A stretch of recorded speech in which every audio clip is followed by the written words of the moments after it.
Hello, how you doing? That's been a while. I've been very busy lately. Hello, how you doing? Ah, man, I'm doubling back. I've been very busy lately. Sorry about that.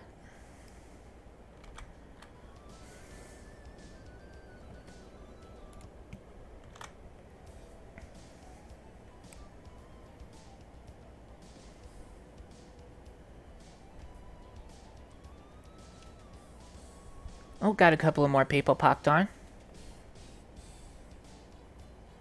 How is everybody today?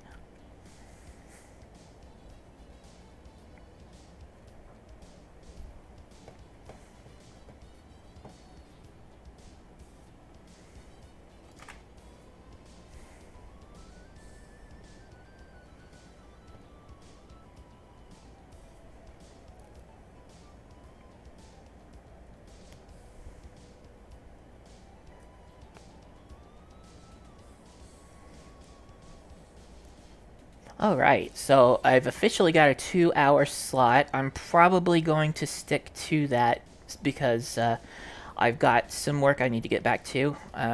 Unfortunately, it's been keeping me from doing any of these streams, but I made it. I made it to Sage, and I'm going to play a few of the indie games that we've got here. And I hope that you guys enjoy watching that, listening to me ramble. Uh,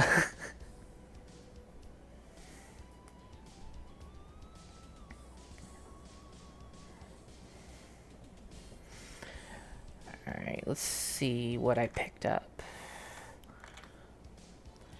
I have I have Advent Neon, uh, Ice Cream Float, Project Rascal, Scratchin' Melody, Shoot and Destroy, and Vertical Collapse. So there's a high-speed action game, Advent Neon, precision platforming game with a Nintendo or NES aesthetic. That's Ice Cream Float. Project Rascal is a 3D platformer. Scratchin' Melody appears to be a rhythm song or rhythm game. Shoot Destroy is one. Yeah, Shoot Destroy is a. They refer to it as a 1-bit shooter, and Vertical Collapse is a pinball game. So yeah, I hope that's going to be a pretty good variety.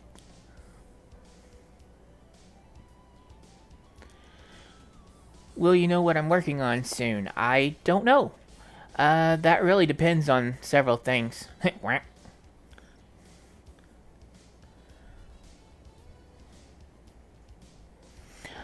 But that is something I want to talk about today. I've got several things in the pipeline. Um, so recently, if you've been watching, that was it last year we released Peer Pressure, which was our horizontal shmup, and that's where the music that you're hearing right now comes from. And that is on Steam right now for $5. Has 4 levels, a final level. Every level has a boss, and they're all pretty long. I've been getting a lot of feedback that it's pretty hard. When you play it, make sure that you use the sub weapons. You're gonna need to use the sub weapons, and I've noticed that some people that play it on YouTube videos don't, and you'll have a lot of trouble if you don't. But if you do, at that changes the difficulty level dramatically.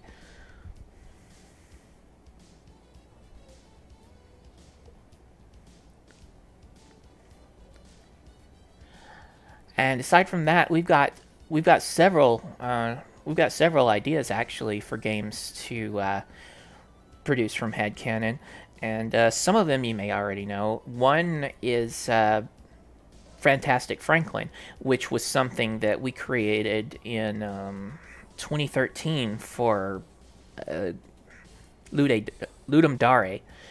Yeah, so it was for the 3-day game jam, and we created a demo for that, which was released. I need to add it back to the new website because it hasn't been on the Headcanon site since the redesign. But I will be adding the demo and a page for that back, and that's something that we have set up to do in the future. I see. Yeah. So I assume that means Vertebreaker.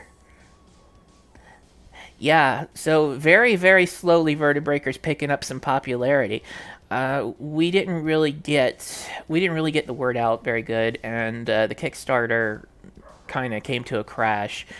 There were a few problems with that actually, but yeah, I think that we did do a pretty good job on the demo, but we could have done a little better uh, if we had a little bit more time. It was a little bit rushed, and that's partially my fault. We really needed to get something going, and I just put it all on the line there. But that's something that we still have under consideration. It's something that we want to put a lot of time and work into, so it's not something that we're going to be able to get to soon unless we somehow come into a lot of money. Because right now, what we need to do is we need to be making stuff that definitely, first of all, people are going to enjoy, but it has to be something that can quickly generate us revenue that we can build up enough capital to be able to create a game like Vertebreaker. Once we do that a little bit more, we might need to get we might go back to Kickstarter, and uh, it's going to take a lot of money. Like if you saw the last one, you know how much we asked for, and that was bare minimum. So it's probably still going to be a sort of high number on Kickstarter, but if we can gather up the money, if we gather up the capital before that, we'll just use Kickstarter to make up the difference. So once we get to that point, you may see Kickstarter come back up for Vertebreaker again.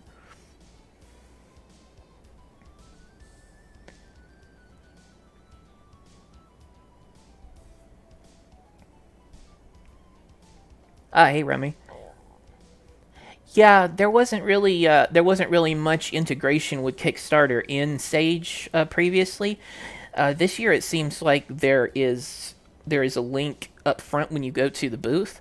Like if you go to a booth with a game that has a Kickstarter, if that Kickstarter's been reported to Sage, there will be a link to the Kickstarter before you're sent to the booth, which I think is pretty great because we've got a lot of indie games showing up now, and they're going to need help. A lot of them are going to need help to get to the end because it takes time and money to make good games. And there are a lot of them here that I would hate to see disappear. Whoops. I'm using the game itself to try and give myself some back music here, and I hit the wrong button. Ah. Yeah, I didn't want to leave the same thing playing for way too long.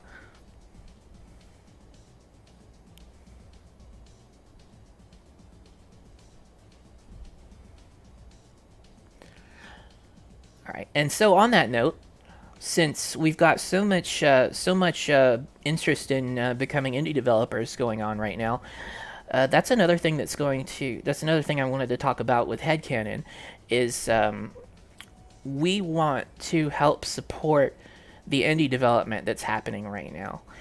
We have some ideas for how to do that, but we won't be able to implement several of them and for quite a while since we're so tied up right now.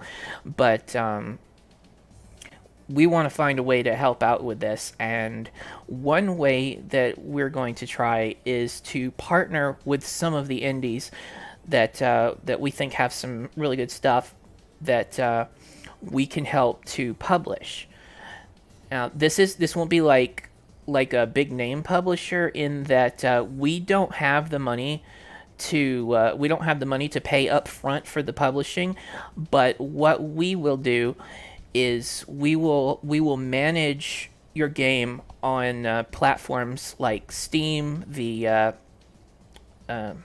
the Nintendo eStore, stuff like that. We will host it for you on those platforms.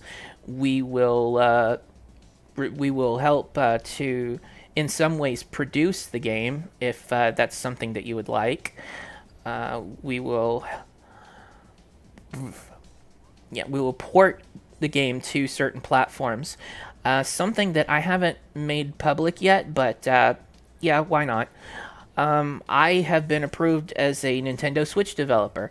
We have not gotten peer pressure into a position where we're comfortable with doing more releases, like putting it on the Switch, because there's some stuff that we'd like to add to, change, fix. We just want to make it a bigger, better game before we go farther with it. And on that note, we probably will charge a little bit more once the game is redone. But if you want to get it now for $5 on Steam, you'll have it forever. So you will be able to get it at a discount if you go ahead and pick it up. And yeah, so as I was saying, I've been approved for Nintendo Switch development, and I am looking into getting approval for Microsoft, Xbox, and PlayStation. So if there's anyone out there with a an indie game that they'd like to have produced on those platforms, but they don't feel that they can get into that personally, you could contact me, and we could see if Headcanon could do something about that. And that's one thing that's happening right now. I currently have a deal with deals with two other indie developers at the moment. One of them, I already know that I can share the name. This will be the first time this is announced, and yeah, I hope he's ready for it because we've already talked about this. And I have been talking with Teapot for T-Bat game, and I really like that game. I played it last Sage, possibly before that, and yeah, it's really nice. It's coming along really good, and I love the effects he's been putting in lately. There's a demo coming out soon, and it's up on Steam to wishlist right now. So he's managing that currently, and will be managing the PC end, but he does not have access to Switch development. So what's going to happen is Headcanon will be porting the game to Switch and releasing it under Headcanon on the Nintendo eShop so that you will be able to buy T-Pat on Switch.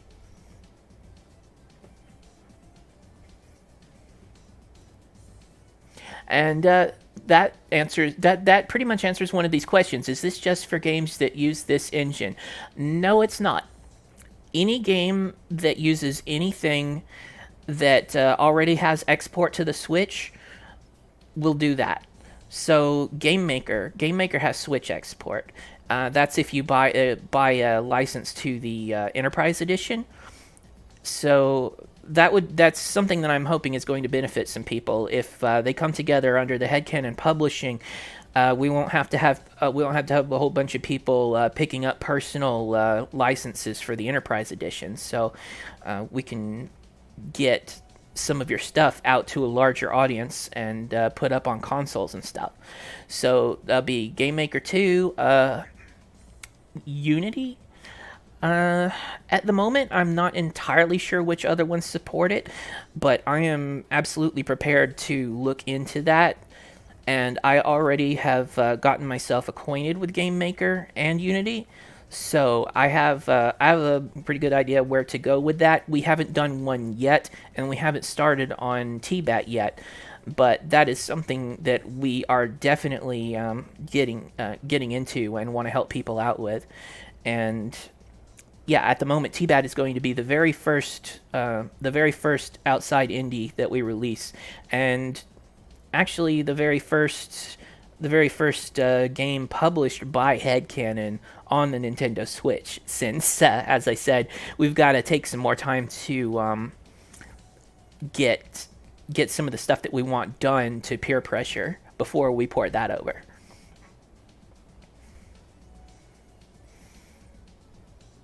And yeah, one of the other things is we yeah. So sorry, I'm tripping over myself here. So you know that we have our two game engines with Headcanon and Turtle. We have Headcanon Game Engine, HCGE, and we have the one that Peer Pressure was made in, the one that Vertebreaker was made in, Methyl. And that's the one that we're primarily working with right now. HCGE is kind of stalled in development, and it's something that we want to put out for other people to be able to use, more similar to some of the other game making software. But our primary focus for our games is going to be Methyl. And that's another thing that I had mentioned previously. Something that we would like to be able to do. We have limited manpower, so there's only so much we can do all at once. But something else that we want to offer is to port games over to the Methyl engine, so that they'll be more portable. They'll be more portable to other platforms. You'll be able to get a little bit better performance out of them. And that's something that's happening right now with Sandro, which was something someone else asked about just a minute ago. Sandro was originally being made by Cellar Chateau in Fusion, Fusion 2.5, and that they were hitting the limits of what that could do. And they also wanted to have it ported to other platforms and stuff. So we had a chat, and I became the lead programmer for that project, porting it over to Methyl so that we can rebuild it with Methyl. We can get everything out of the game that we want, and we can put it on other platforms. And there's one other person that I mentioned. I'm not sure if I can talk about which game this is yet, but we're in discussions right now about having that game ported to Methyl as well. The thing is, all of our programming resources are tied up right now, so we're looking for some programmers. I've got a couple of people in mind that I'm going to talk to when things move along a little bit farther, but this may be something other people might be interested in too. We're looking for a couple of programmers who are willing to learn how to use Methyl and to program this game. It's going to be low budget during development, so that's something to keep in mind. And again, I got a couple of people that I'm going to ask about this already, but if learning Methyl and working on indie games, in particular, any of the ones that you have or some that other people have that they need some programmers for, if that is of interest to you, you can let me know, and I will look into setting this up a little more thoroughly once I have a chance to slow down a little bit.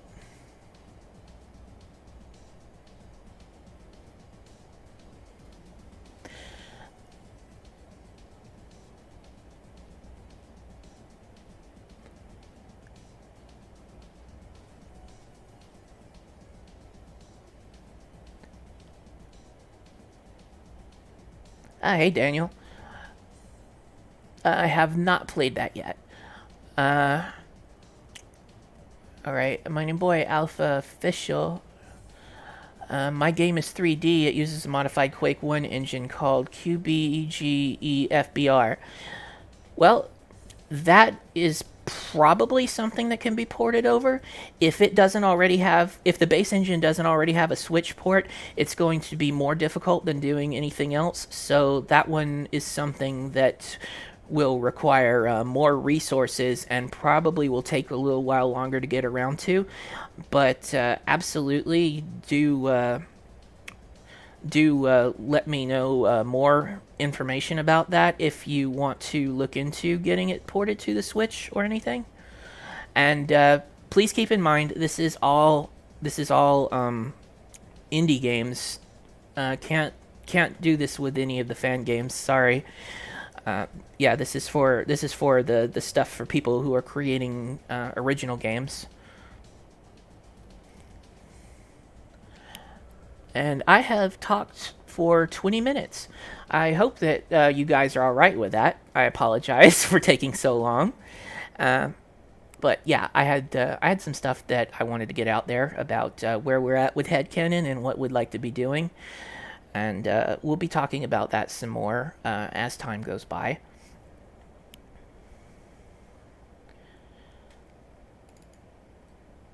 Now I will get started playing.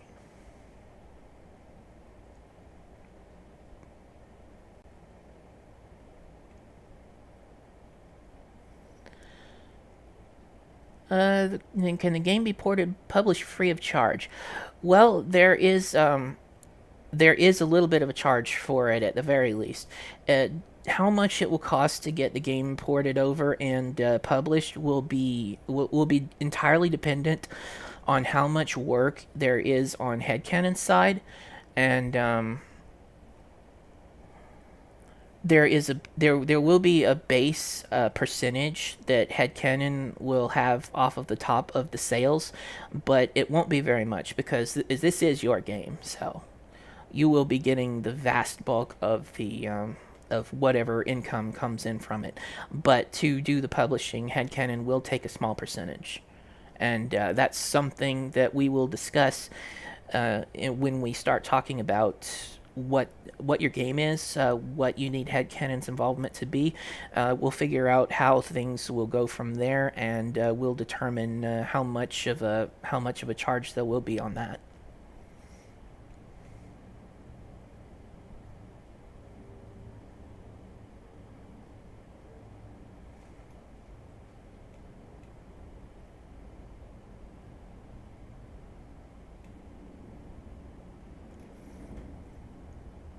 Interesting, a free game. Well, I think we could do that. Yeah, if the base game is free and there are paid expansions, I think we may be able to do the free release of the base game, and we would have a small percentage of the expansions, since those are the ones that have a charge.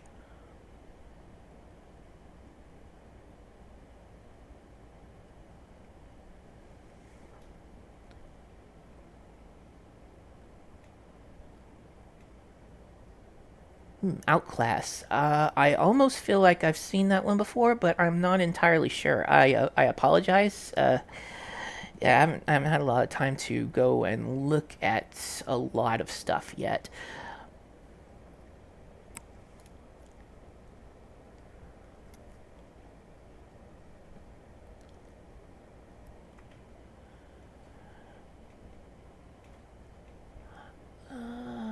Oh yeah.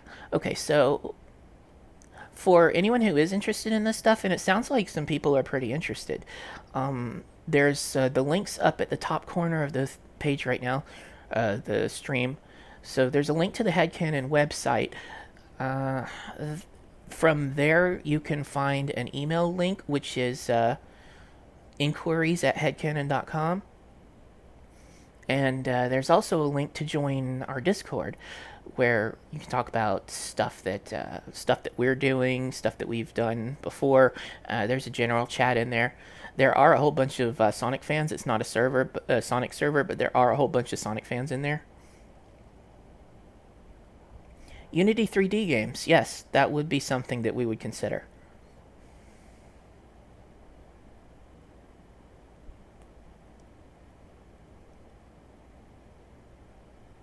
Oh yeah, yeah, I have seen that one. That one looks pretty neat. That's one of the ones. I hope to get to playing that one tomorrow if I don't before the end of the day.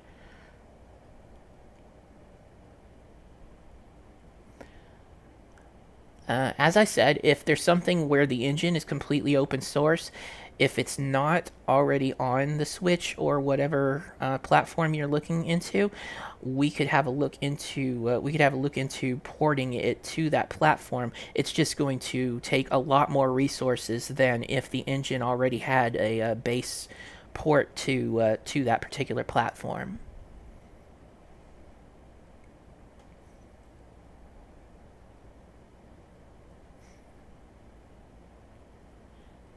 Oh yeah, to continue, you can also contact me on Twitter, HC Stealth, and there's also the Head underscore Canon Twitter account for Head Canon. So go ahead and drop me a line there if you have an interest in anything that we've been talking about just now. Uh, as I said, we've got very limited resources, and we've already got a couple of things in the works. So these things will be basically going onto a list, and we'll determine over time how we can manage this stuff. But yes, I would really like to get Headcanon into a position to be helping out all of the indies that have been showing up.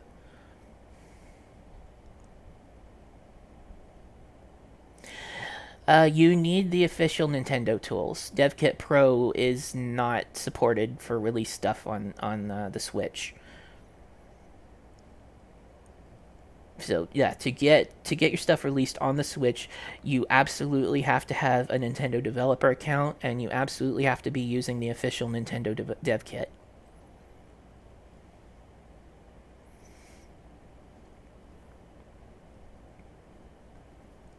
Yeah, that is a thing that you could do if you try to port it over by Homebrew. That is an entirely different thing. You will have to make a brand new port with the official SDK to get it released on the eShop. But if you just want to see how it might run on the Switch, then Homebrew is a viable option.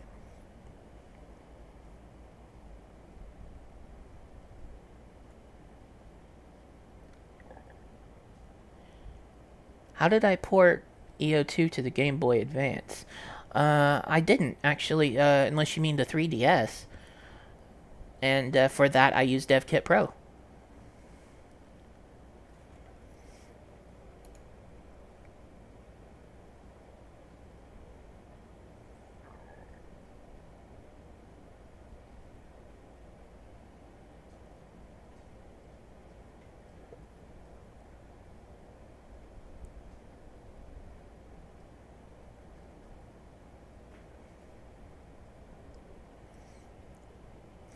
Will I support publishing to the 3DS? I do not currently have a dev kit for the 3DS, but if there is interest, then yes.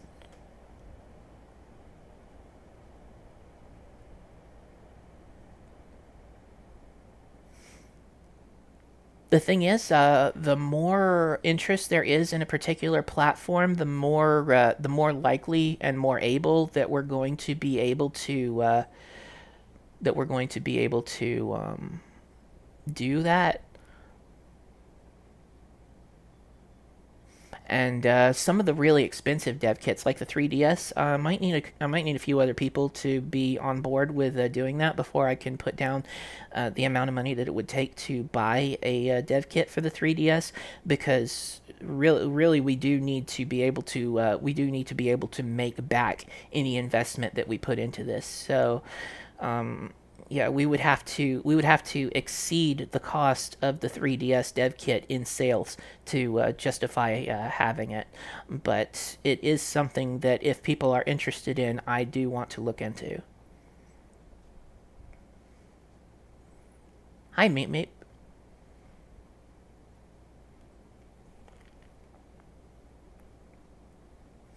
Honestly, it's been a little bit since I've been to the Nintendo Dev Portal, so I don't know personally whether or not they've gotten rid of the 3DS. If they have, that kind of sucks. Sony and Xbox porting, yes. I haven't gotten the dev kits for those yet. I haven't signed up as a developer for them yet, but that is something I definitely want to look into. And given that there seems to be some growing interest here for this service, that is definitely something I'm going to take a look at pretty soon. I do need a little bit of downtime to be able to do it, but yes, hopefully pretty soon I'll be looking into those two in specific.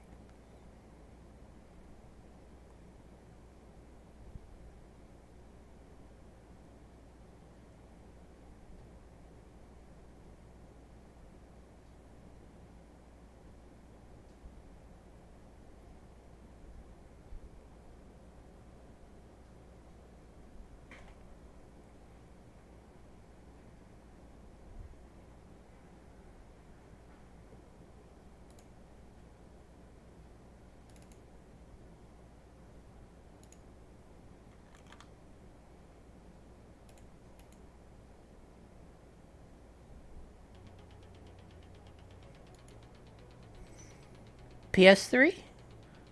Maybe.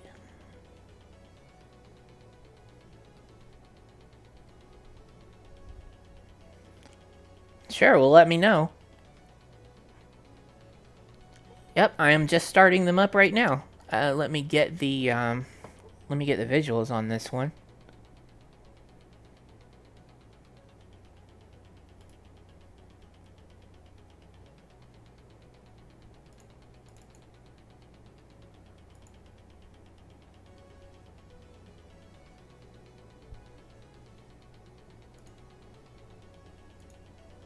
There we go.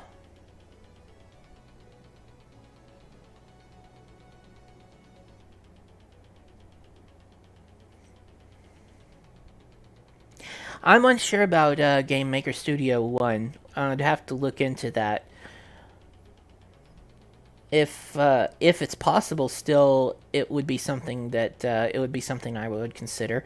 So I'll keep that in mind.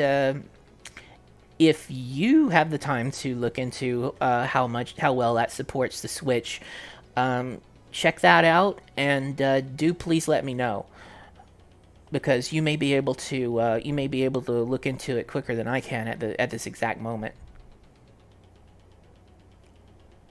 Commodore 64. Well, maybe depends on how much money you got.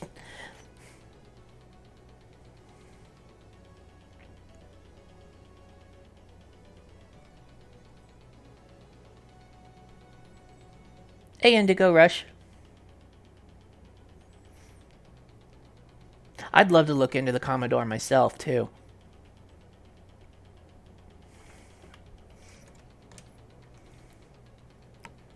Alright, so first up I'm going to be playing Advent Neon. This one actually has a Kickstarter. And let me grab the URL for that. I'll drop the URL here in the chat. And at the moment, they are currently halfway to their goal, pretty much. At least their base goal. There are some stretch goals here, but yeah, they're halfway to the base goal right now. So, you want to give them a hand, check out how it goes right now while I'm playing, and go check out the Kickstarter if you want to give them a hand in getting this game finished.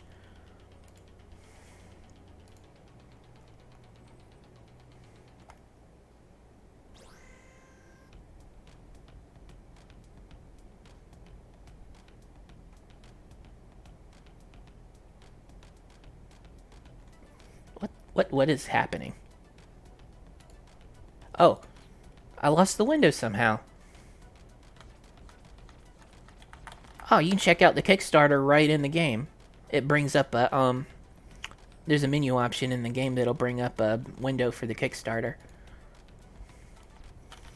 And there appears to be one to wishlisted on Steam, because this game is on Steam currently too. So I think you can get the demo there, and yeah, you can put it on your wish list. Help the dev. This is probably some donations. Let's see. Ah, here we go. Follow, send feedback, donate, get the soundtrack. Yeah, you can purchase that soundtrack on Steam for, I think, $3.50, something like that.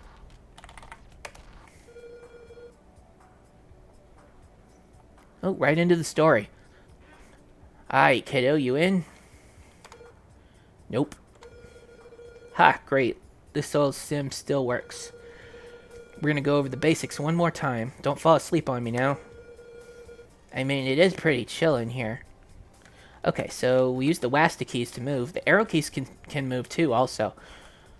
Oh, it says so right there. Alright, space to jump. I'm an arrow key person myself. I'll be using the arrow keys right now. Oh, what was that? You can run up walls. Okay.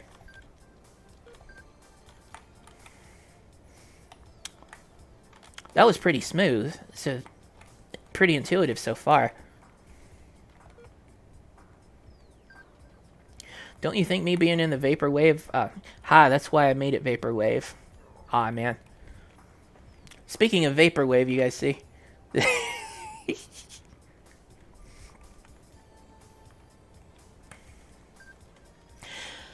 Okay, yeah, I'm seeing mention of Mac and Linux, too. As some of you may know, some of the headcanon games already have some Mac and Linux versions. Great work, kiddo. Getting onto the fun stuff now. Those rings over there, you gotta dash through them. Yeah, this part's lit. I've gotta hold the direction I want to dash in, right? Yep, so an up dash is done by holding up and pressing the dash button. Ah, time to go fast. And so that would naturally mean that we have access to development for Linux and for Mac, and that is also something that we're offering. If it needs to be explicitly specified, we can also help port to Linux and Mac and manage distribution for Linux and Mac.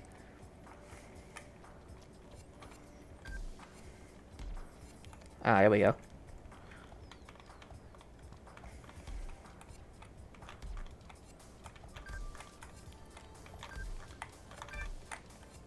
Nice. You already know, of course. Jabs, tilts, aerials, got them all. Just hold the direction and press attack. Right, I see you. Get cracking on them boxes. Alright, time to beat up some boxes.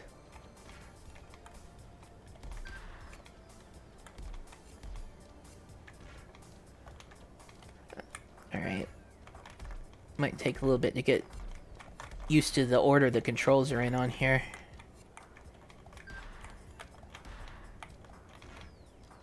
Oh, this one wants me to do oh, they want me to do stuff in a specific way. I see. Okay. Break attacks. You remember how to do them. Kinda. They're just stronger attacks, but they require a charge of your dash to use. Oh yeah, I called them that because they break through armor and the harder stuff. Yeah, bust through those bullet glasses. Little unsafe, isn't it? Child, I know you aren't suddenly concerned about safety.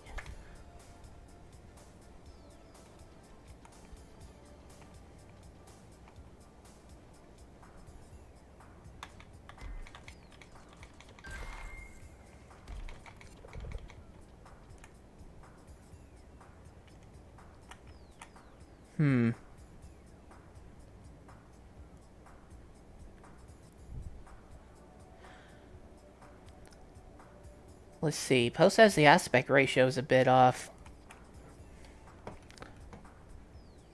Let me grab the OBS here and see. It does look kind of weird, doesn't it? What is wrong with this? There don't seem to be any settings here that would affect that. I wonder why it's doing that. Whoops.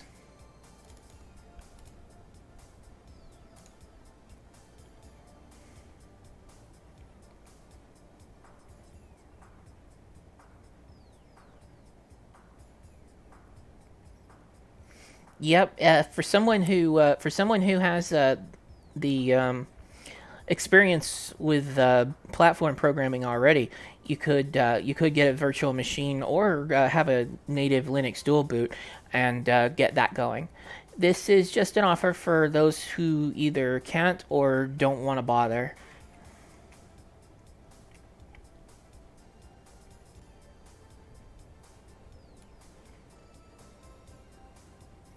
And yeah, Macs are pretty expensive, and I already have I have a MacBook now, and that's what I've been using for Mac support for the headcanon stuff.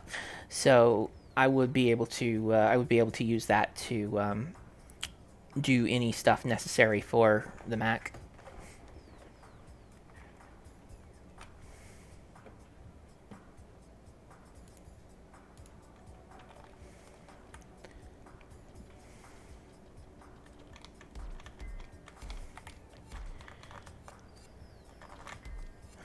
Let's see.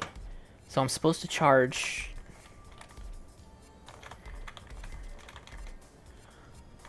I'm supposed to charge the dash and do an attack.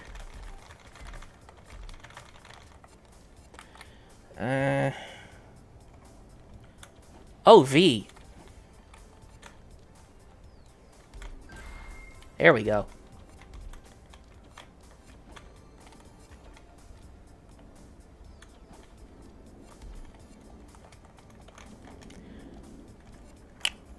Yeah, these controls take a little bit of getting used to once you try to get them all. I hope I can get into that really nice combo stuff I saw going on in the trailer.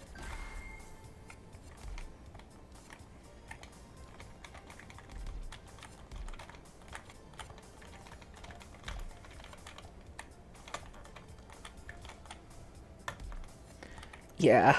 Okay. There we go. You ready to dodge? That's the time stop, right? Yep. Dash right as something's about to hit you to trigger the dodge. Everything around you goes gray while you're free to do whatever.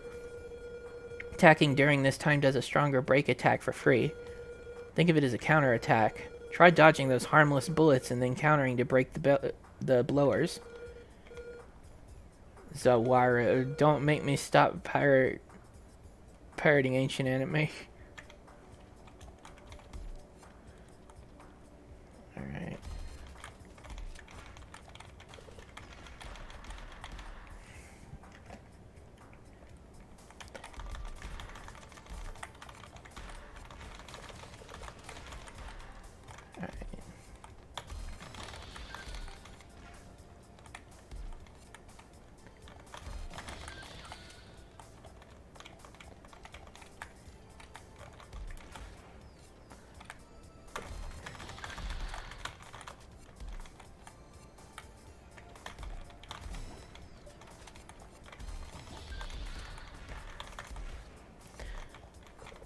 I can imagine I might have better time working around this with the controller. My fingers just are not cooperating with the setup.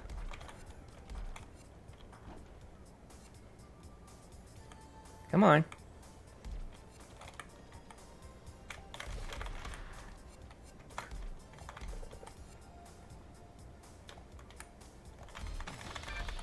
There we go.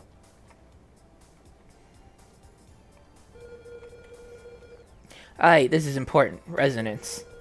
It's the foundation of everything we use as this energy take in different forms. You somehow can generate and channel an excess of that energy into power. Check your green percent counter at the top. Attacks generate res. Higher res percent, stronger you get until you hit 100%.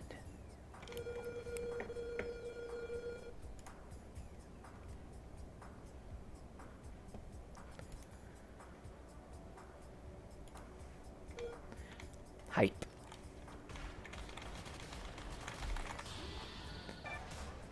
Wow.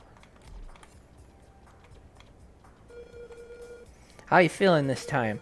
Like I gotta strain myself a bit to keep it together, but I'm good. Right, great. Maxing yourself out used to be scary for both of us. Yeah, I don't think I'm a blank out anymore at this rate. What the...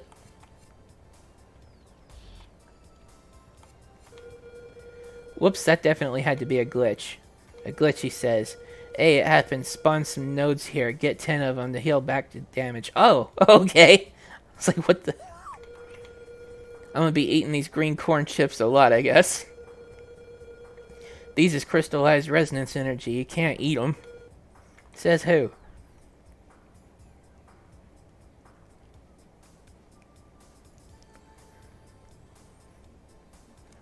I have a XT IDE too for my Terra drive.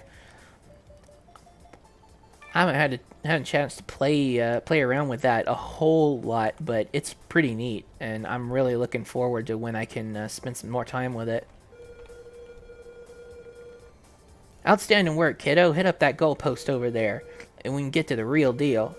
My real self is still out there, and we getting back one way or another. Definitely hope so.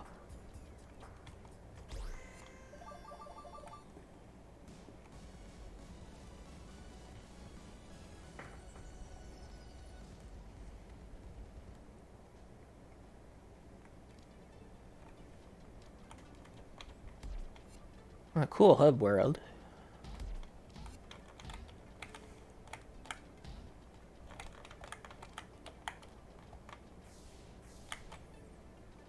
I do like the way this feels. I think my fingers are just being stupid with the controls.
See, is there anything else to do here, or am I just beating up on this thing?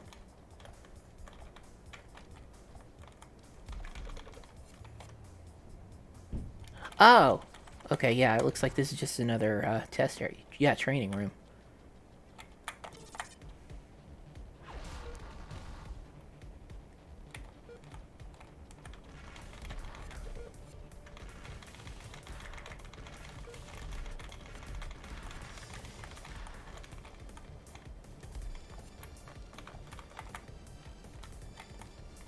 A lot of money.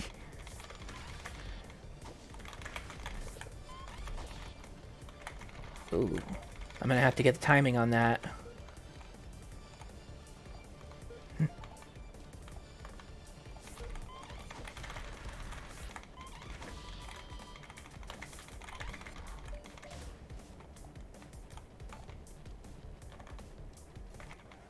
Oops.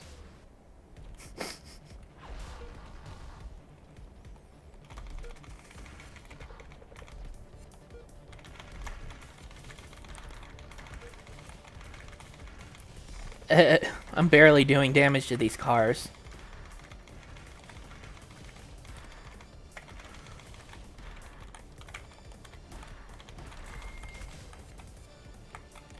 See, what did I get for that? Oh, nice.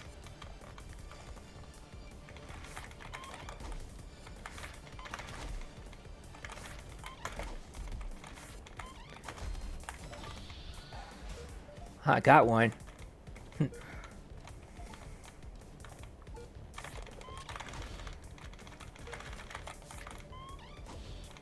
Ah.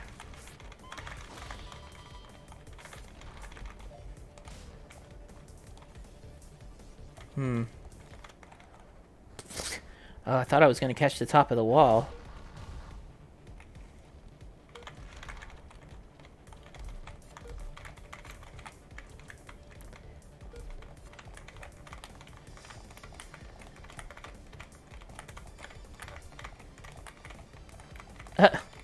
Looks like there's a place to go, but you can't get through.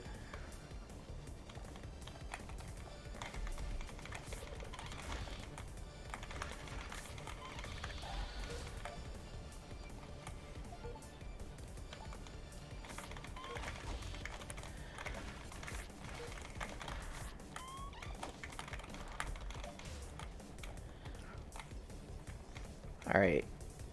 Maybe an up dash?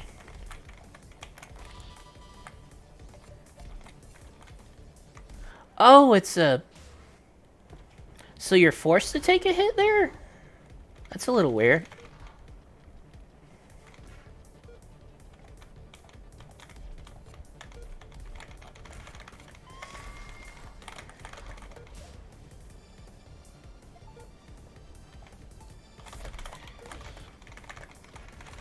So, also from having a look at the Kickstarter page, yeah, I think I have to... Oh, you can dash through them. I didn't realize that.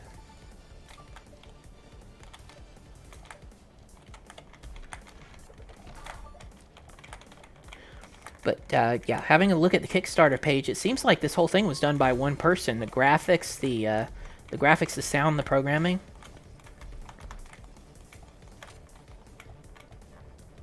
It's always pretty wild when somebody can pull that off.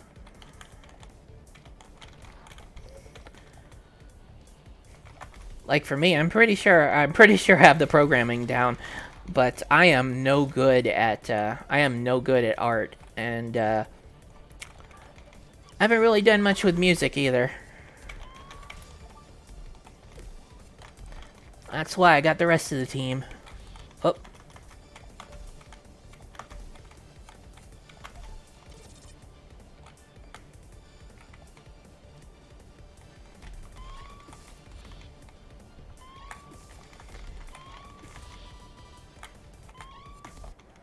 Oh, dash too soon. Oh, $5 super chat, thank you. I'd kill for 1080p plus remakes of the Advanced Trilogy. If any of the Sonics badly need upscale, get screen size, it's the handhelds. I agree that I'd like to see some remakes of those too.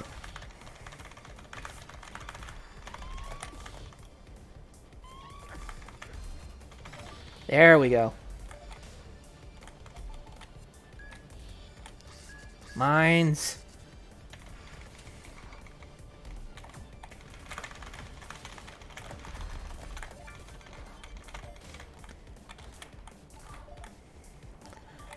I think I'm kind of getting the hang of it. It certainly does seem that everything that's going wrong so far is my fault.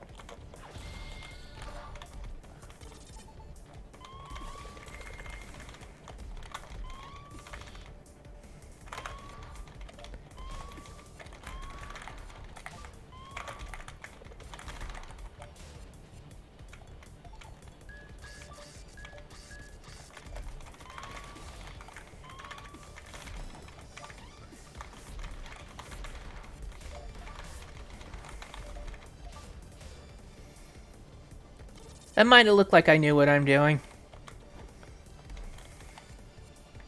But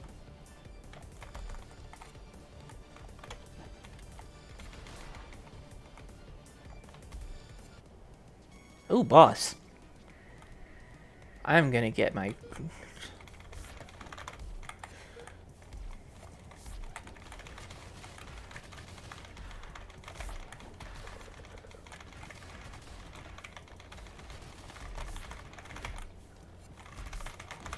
Ah.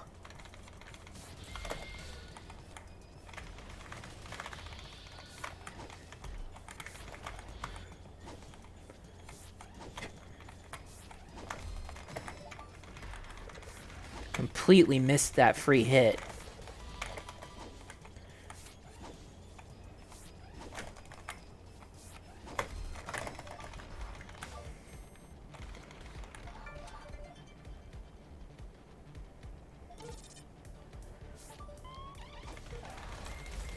Oh, looks like a auto run section.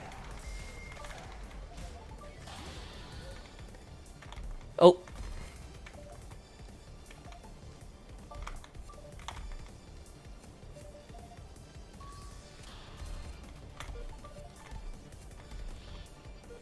Should have jumped that one. Ah, it's Flappy Bird.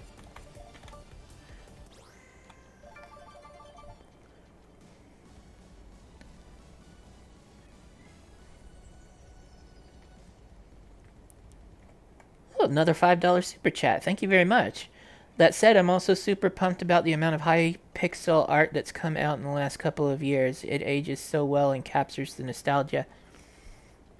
I'm not sure if you're talking about the official stuff or the stuff that's been coming out of the fan community, but all around, there's some pretty good stuff showing up. Oh, boss.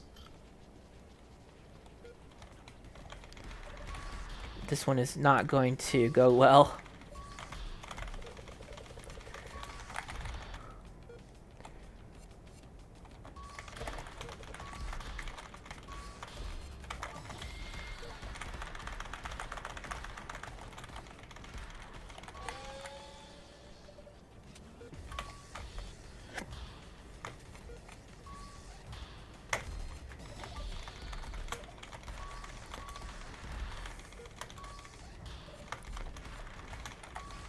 Looks like there's plenty of health pickups.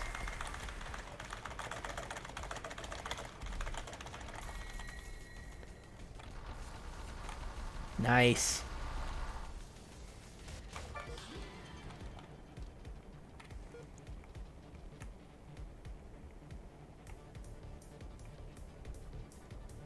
Ah, yeah. That's something I'm loving seeing a lot of more now, too. There seems to be a lot of pixel graphics coming back in the style.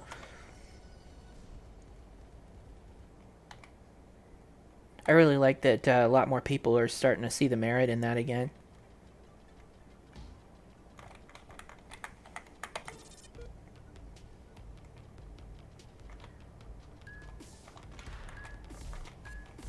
Oops.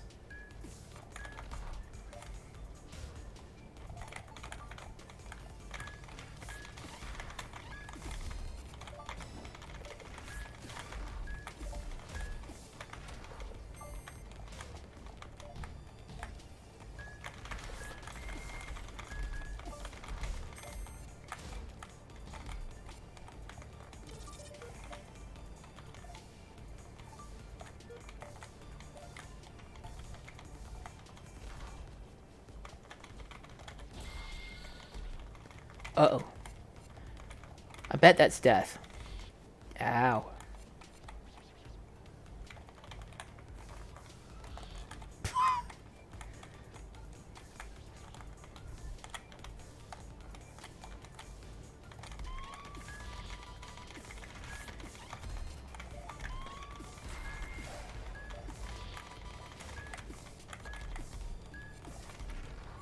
Whoops. I hate hitting the Windows button by accident.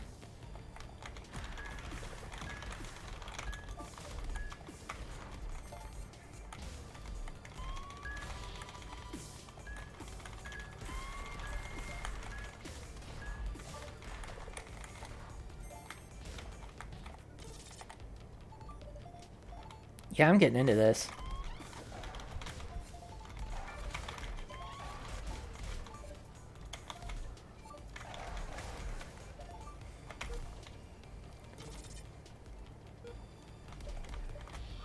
Ah.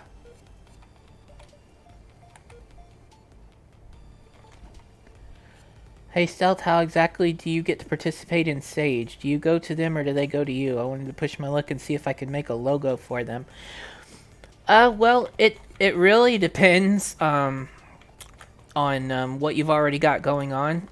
But, yeah, they're open to submissions for games, for, people who want to do streams. And probably, yeah, you could just ask if they'd like to have some help with the art or something. You could submit some examples of your work, and they'll have a look at it.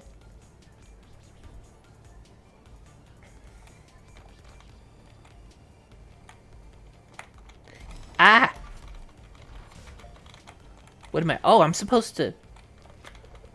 I didn't know I was supposed to take those out.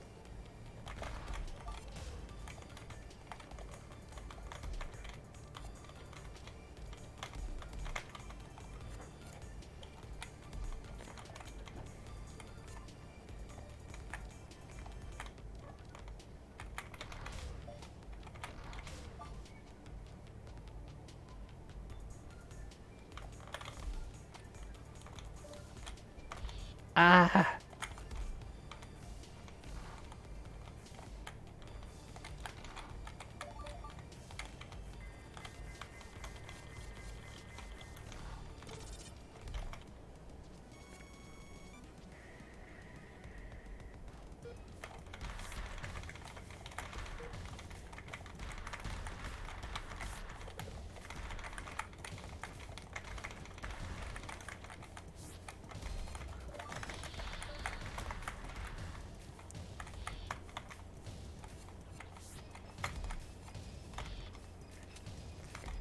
Trying to intentionally get those free hits.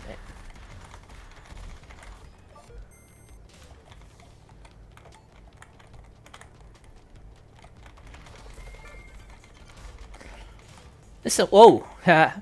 That was my fault. There's some nice flowing layout here.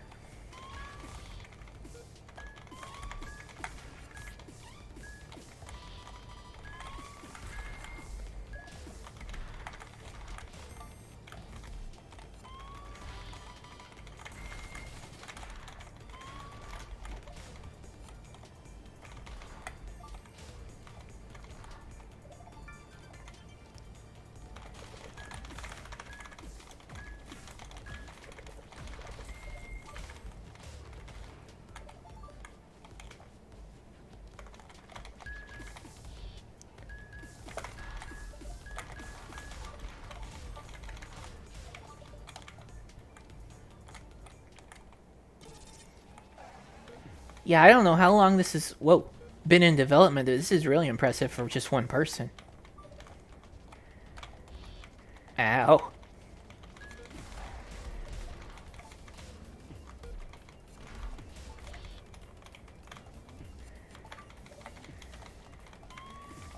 Wow. Okay, I recovered.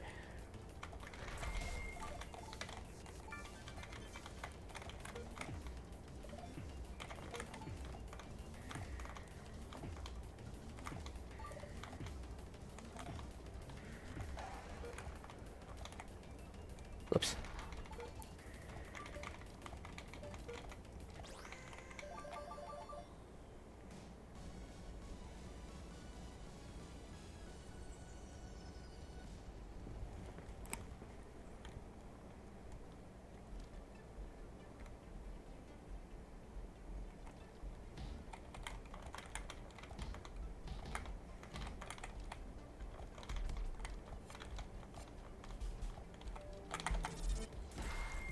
Alright, I think this is going to be the last level here. That's good for the stream, because I do need to move on to some other games. But I am enjoying this.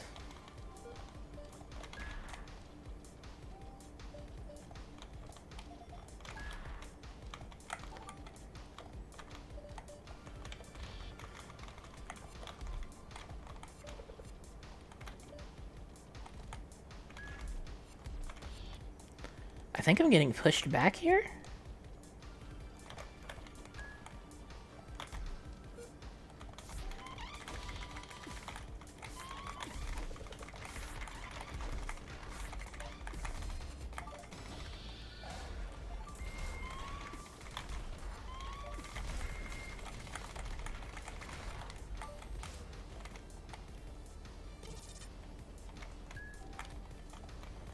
Looks like there's something up there.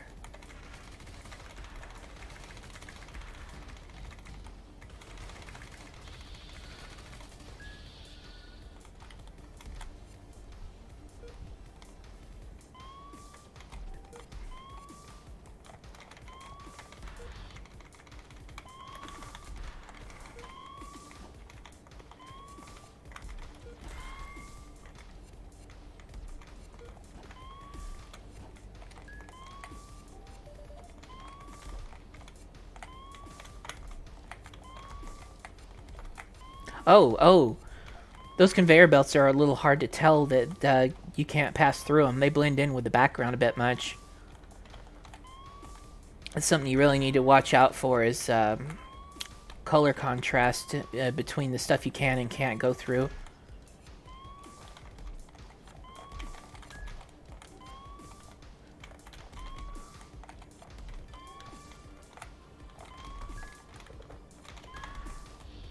Ow.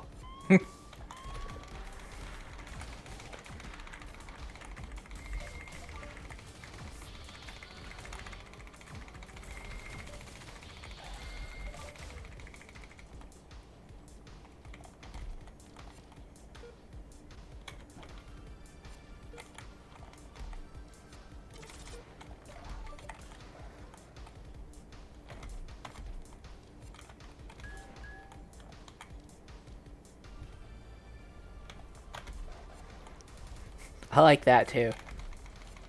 It's like a small part of the layout, but yeah, I like the way these gimmicks are working together.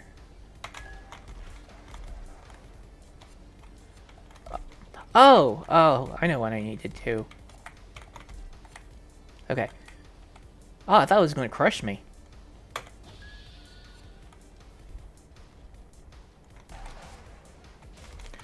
What is that?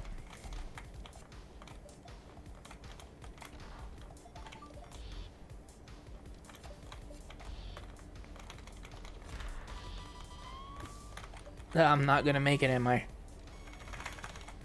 Oh, no, I'm not.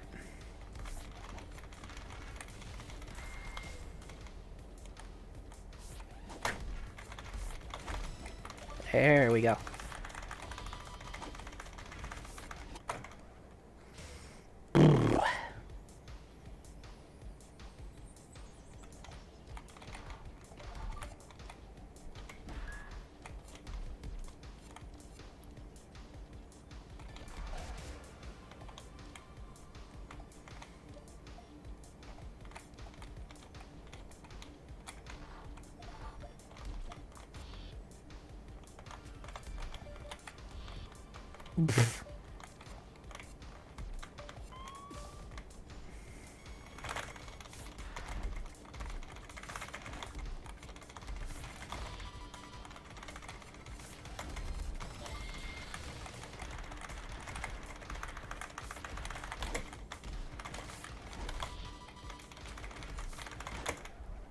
I was a little late on the dash for that one.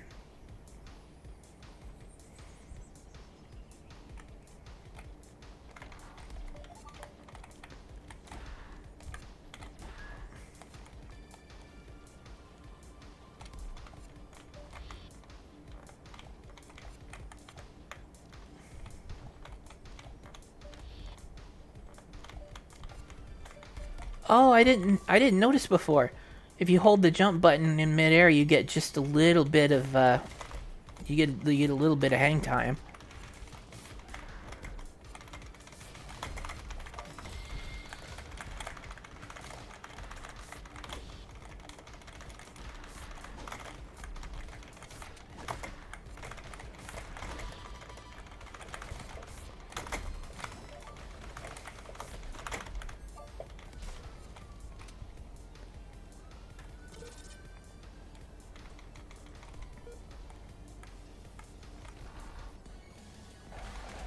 Huh. Factory's getting rid of the invincibilities. Oh, I like that too, the subtle guide that you have with the stripes on the wall.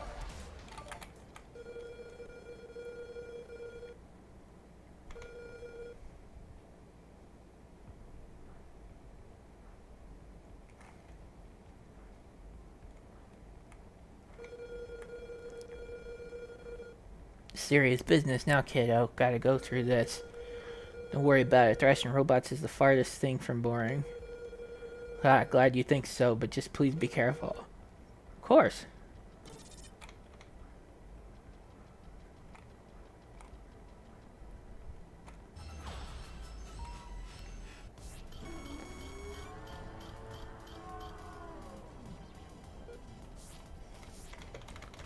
Oh, screen scrolled out. This guy's huge.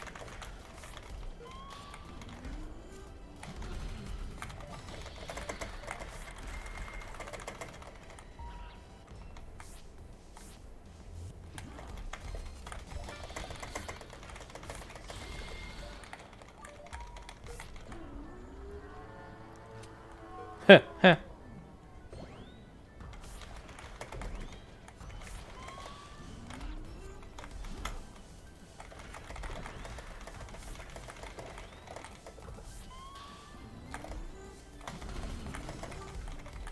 What was that? I'm not sure if the screen was supposed to do that.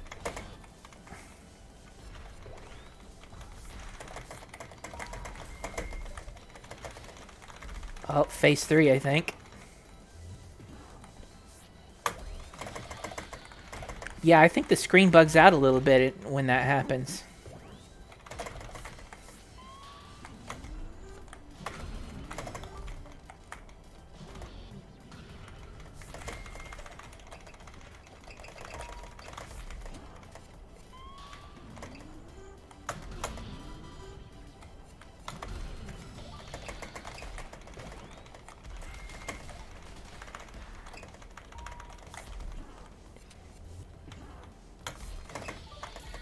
Got it.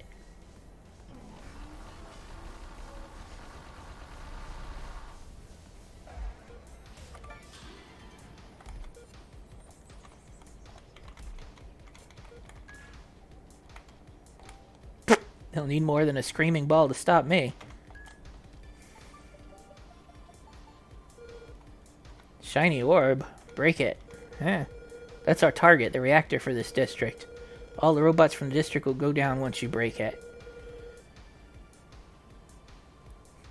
But look at how shiny and perfectly spherical it is.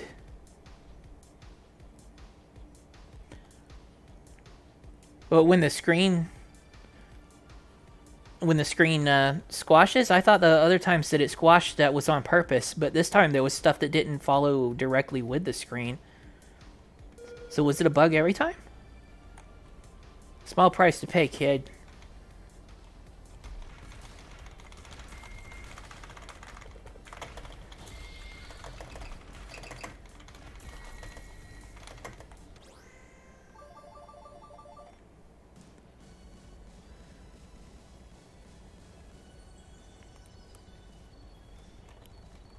Ah, see.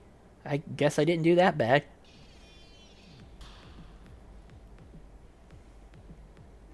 Who's this? Who or whatever that was did quite the number on my loudmouth. Poor thing wasn't even finished yet. Divas report in. You rang, Franca? Central District Spire has been deactivated. Loudmouth is down. Neopolis has intruders? Seems so, but they managed to attack the Central District only. None of the outer districts have encountered anything strange, and the airspace is still clean. That's what concerns me. You sure again Agna didn't let an army through in her sleep?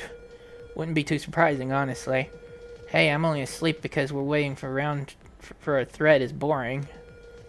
Lyra, remind me, do we ever need to sleep? Nope. Soma, stop that. Well, it's been years since anyone's tried such a thing. Indra, you know protocol. Of course, Divas, make sure your dancers are in order and take positions. Duet mode is not to be used unless your spire is threatened, understood? Of course, only one of us needs to be reminded of that. Stop it! I'll leave it to you, girls. I need to tend to Loudmouth. Hope you have fun with our new guest. Get all A ranks.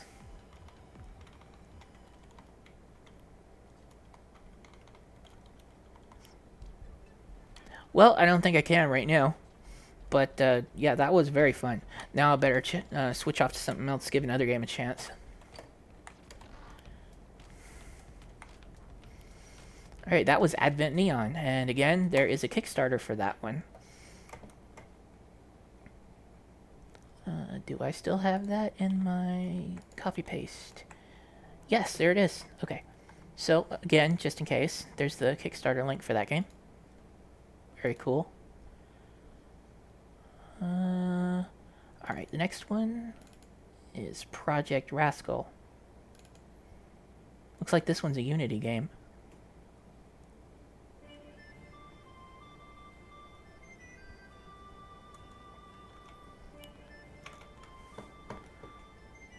I started right up. Here we go.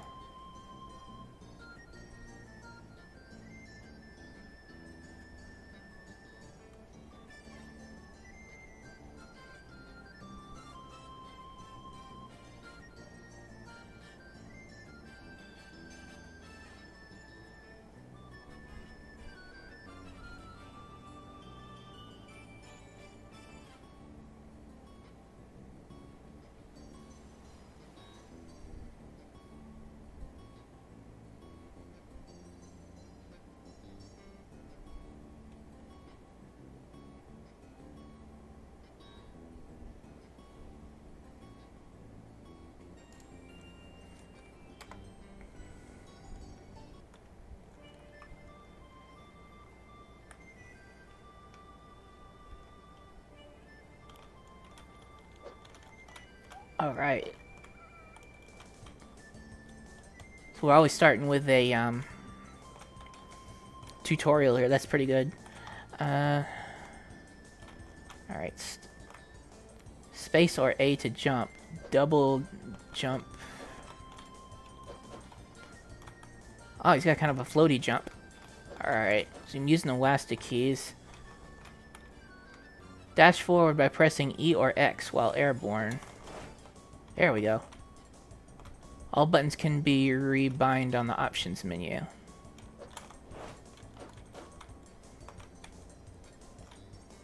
Transform into a ball by pressing Control. Huh.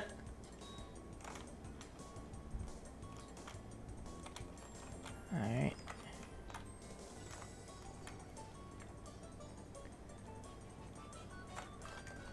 Ha! Nice. Rev up or press E or X while in ball form.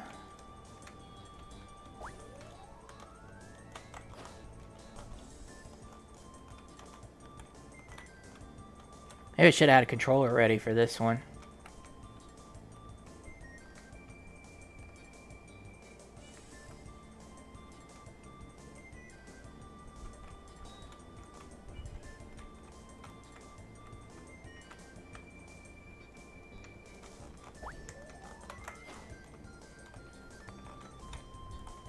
It's a little Metroid Prime-like.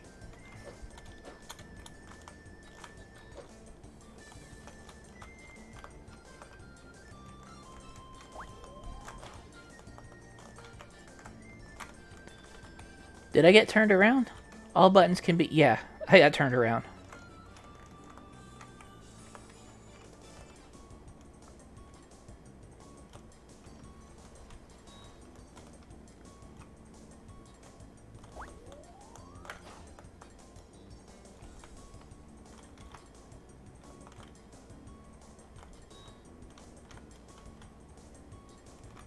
Oh, okay, I'm still in the same place. Where am I going from here?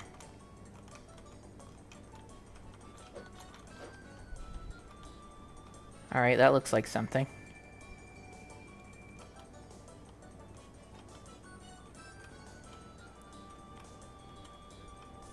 Nope.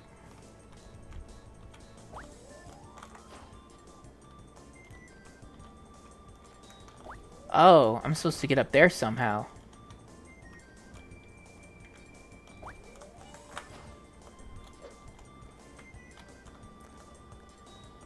Alright, it looks like there's a...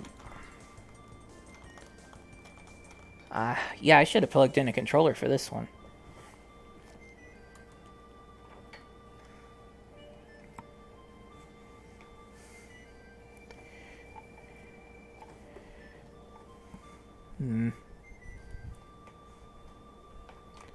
Oh. Mouse works too, maybe that'll help.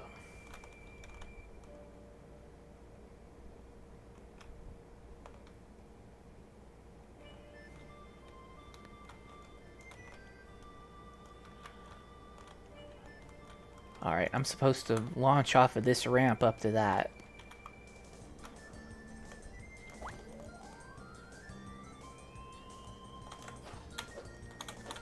There we go. Push the stick toward it. You can cling to walls facing the same direction.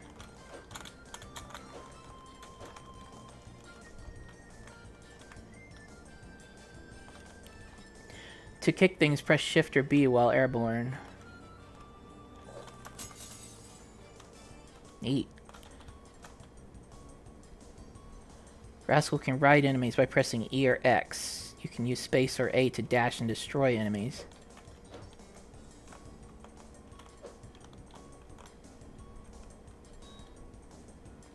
Oh, he doesn't like to be underwater.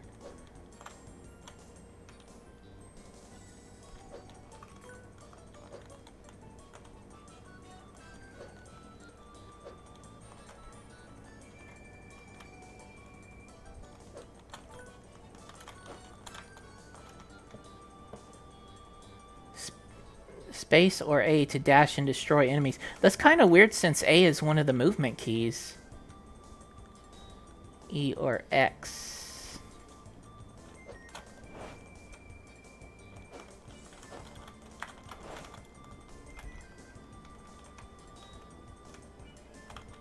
Ah!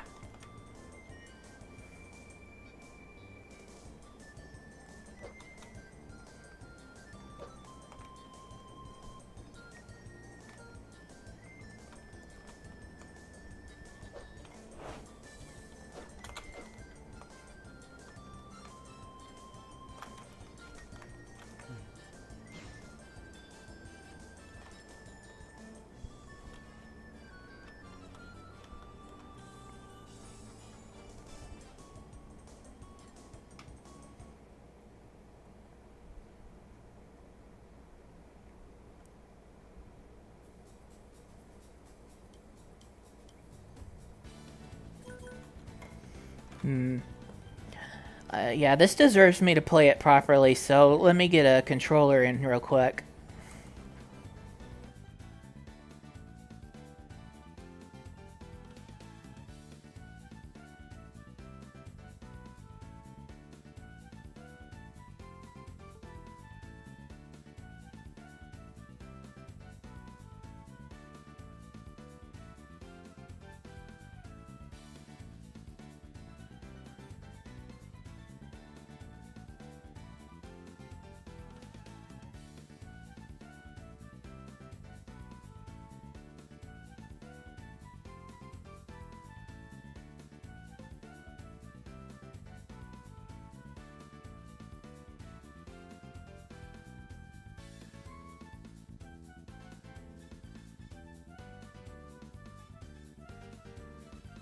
Alright, is Unity gonna let me do this? Yes.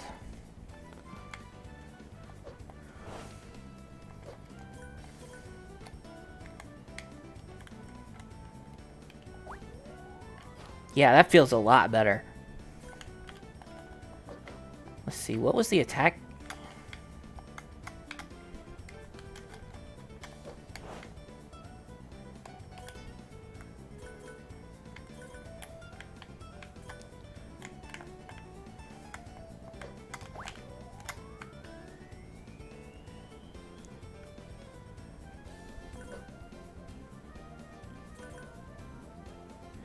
Controls are very loose.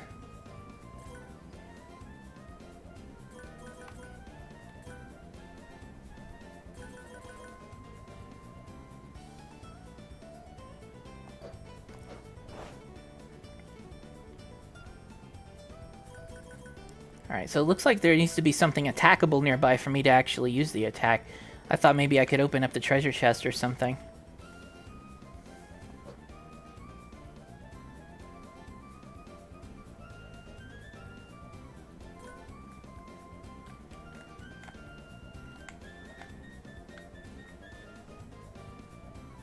Oh!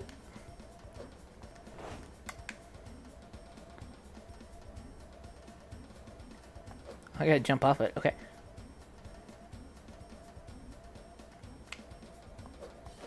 Is that anything? Oh, I guess it's a checkpoint.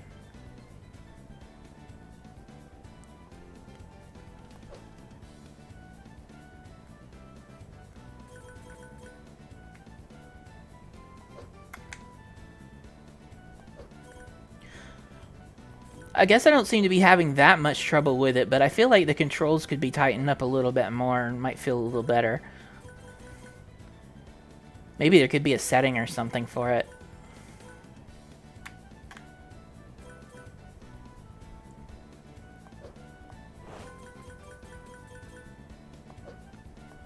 Whoa.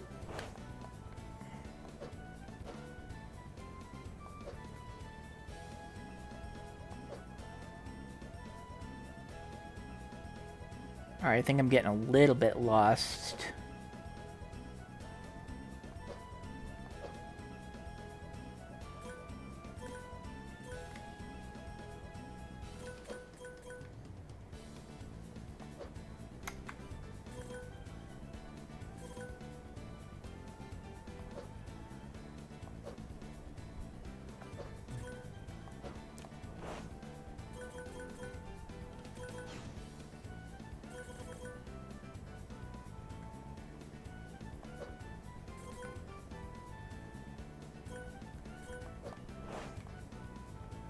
Ah!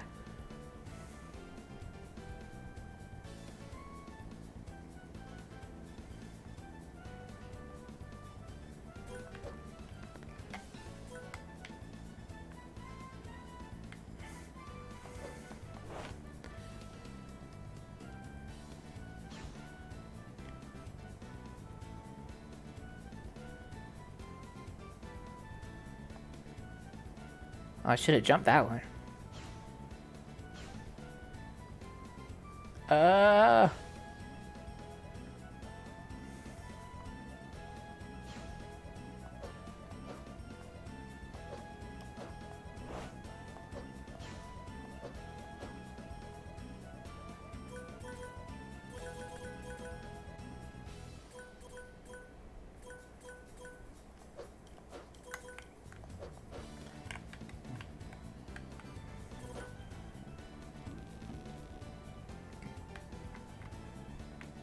Oh, I haven't gone backwards again, have I?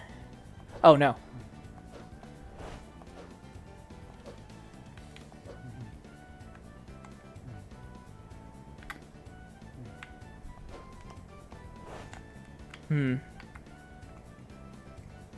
Not sure how to get up there.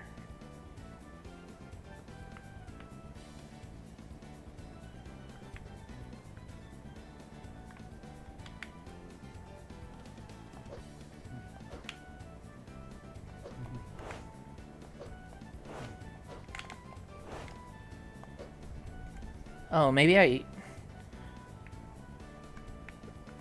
need to do a bounce, a double jump, a wall jump. Yeah.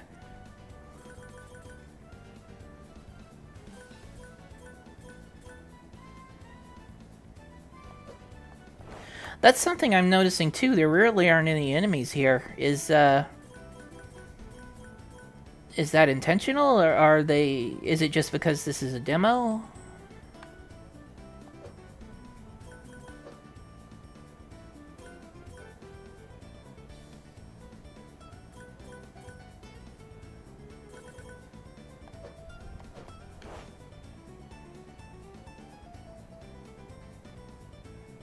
Ah, okay.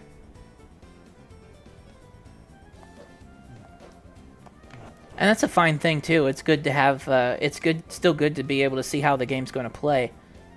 I'm liking this so far. Ah, I went backwards.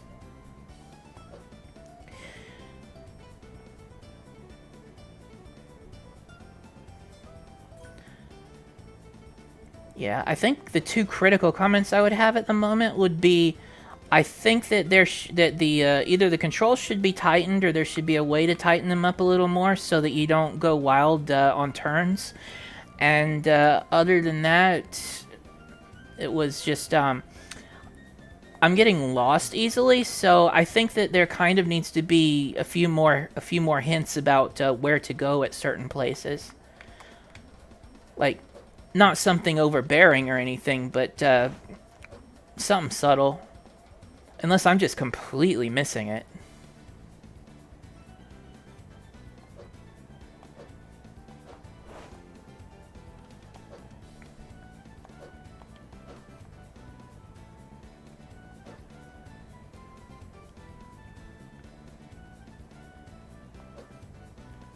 Grinding?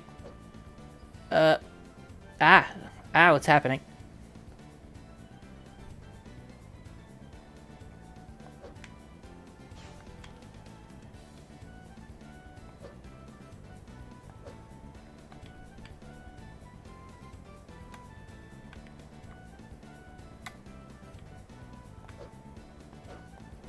Yeah, I'm lost.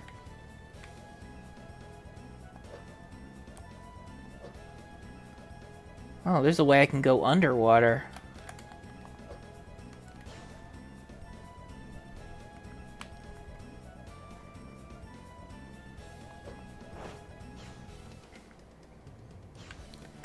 Alright, I imagine I need to go with the way the booster rings are throwing me.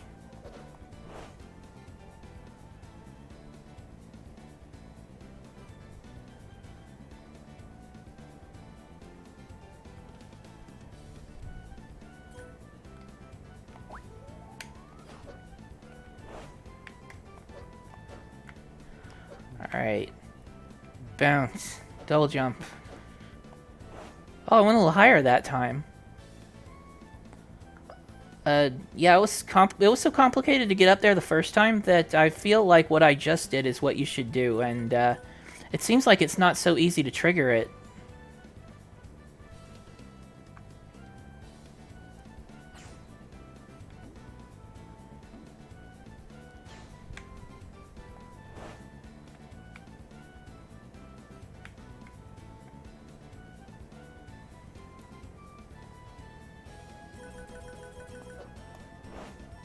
Whoops.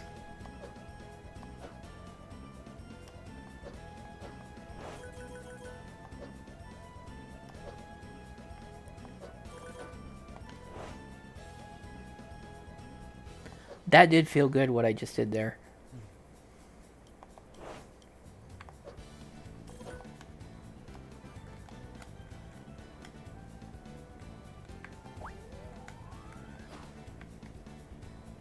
I got blocked a little bit by that. I was sure you were supposed to be able to go under it.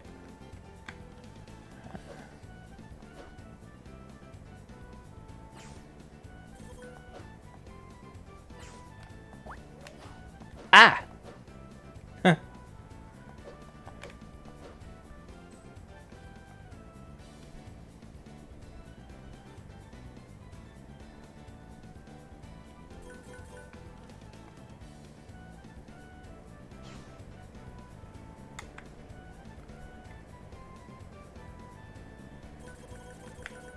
Make sure I hit that. I didn't see it light up. Okay. Yeah, so they seem to have decent range.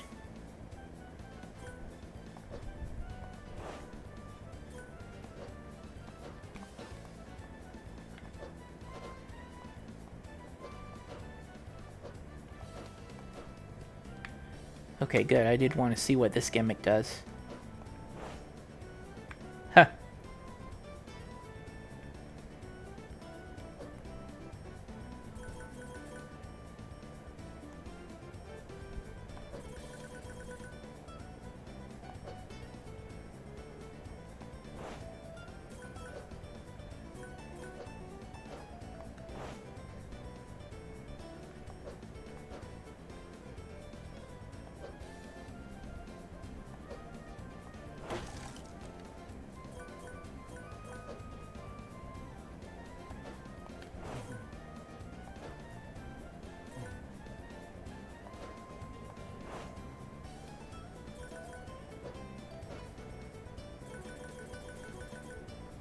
That's a nice flow going there.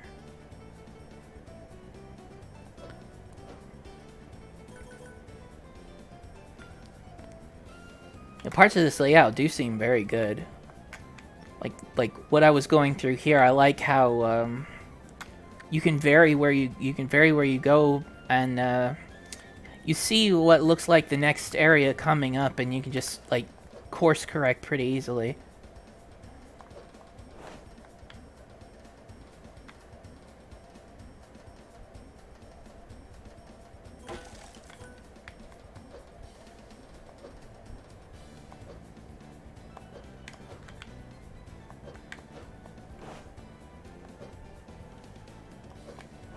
Is that one going to take me up, or is that the one I came down on? Ah.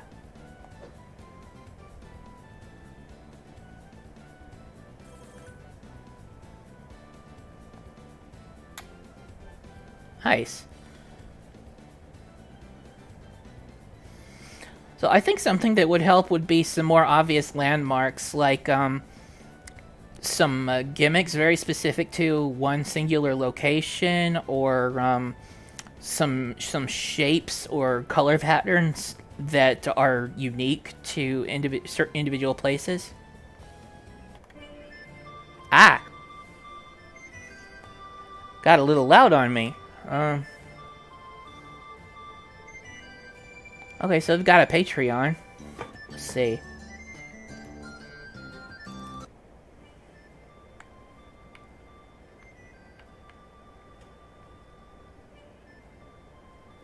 See, it looks like there's a couple other directions to go.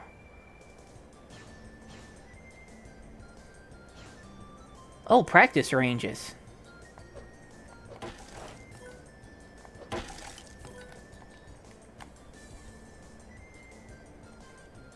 Is this the end of the world? Ah, yep. Ah!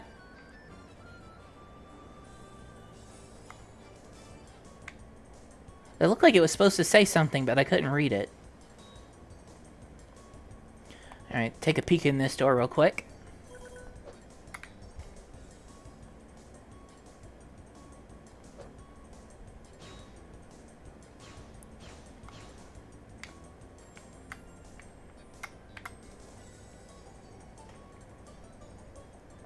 I like this little free roaming gimmick trial thing. Well, that must be an enemy of some kind. Oh, yeah.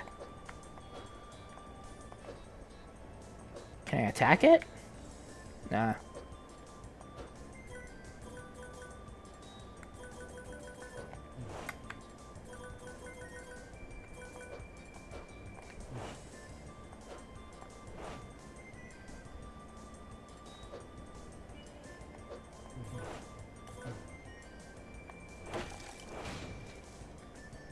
Ha! Oh, that was something up there. And I missed it. No. Oh! Bounce pad. Or whatever those are called.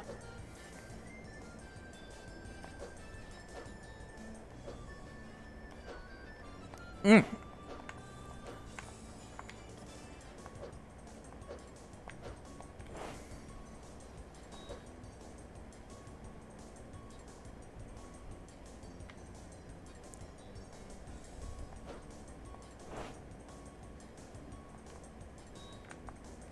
Oh, what happened there?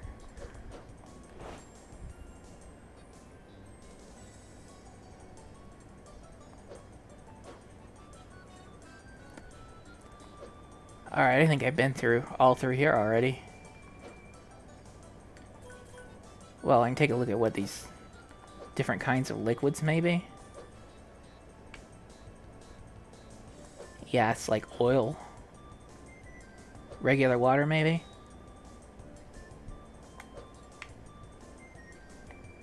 That one's hard to tell. Oh, well. It's pretty cool. Let's go check out another one.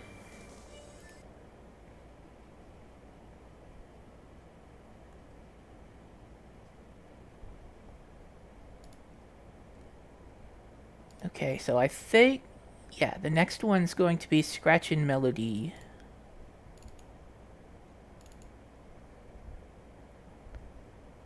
Oh, yo, read me, please. If you're having controller problems, you should try running the game through your Steam library. Do most of my testing with an Xbox Series X controller. Okay, well, I've got an Xbox compatible controller. Let's hope that works. Whoa!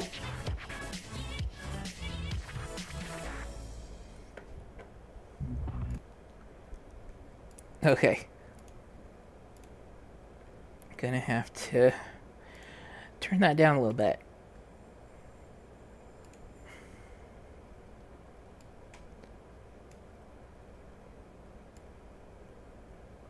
I don't know how it's coming through for you guys, but it's very, very loud in my headset.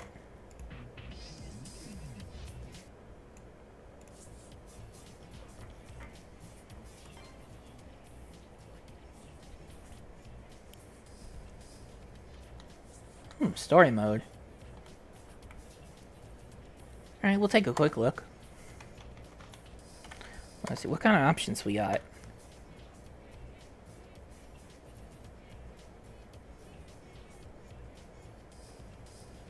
I'll probably use the keyboard for this one.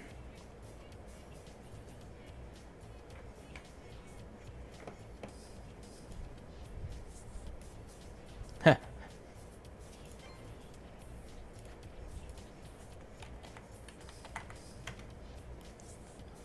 Ah, okay. Alright, so let's go to Quick Groove.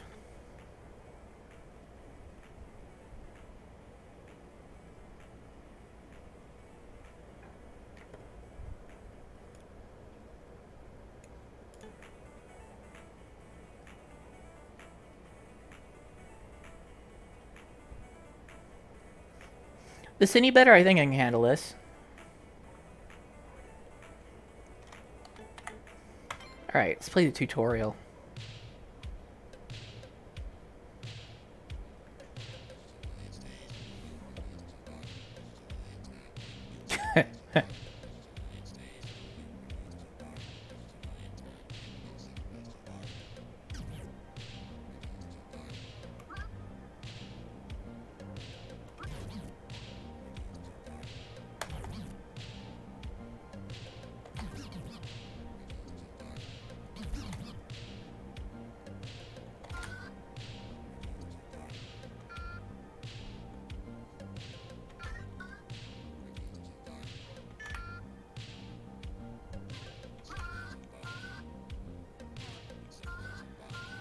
What the? Oh.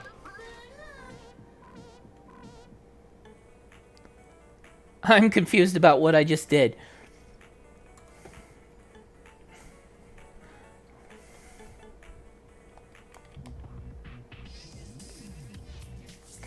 Okay.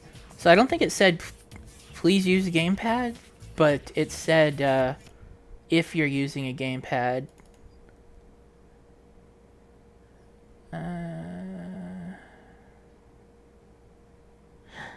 Oh, well, maybe it said it on the booth. I haven't actually looked at the booth.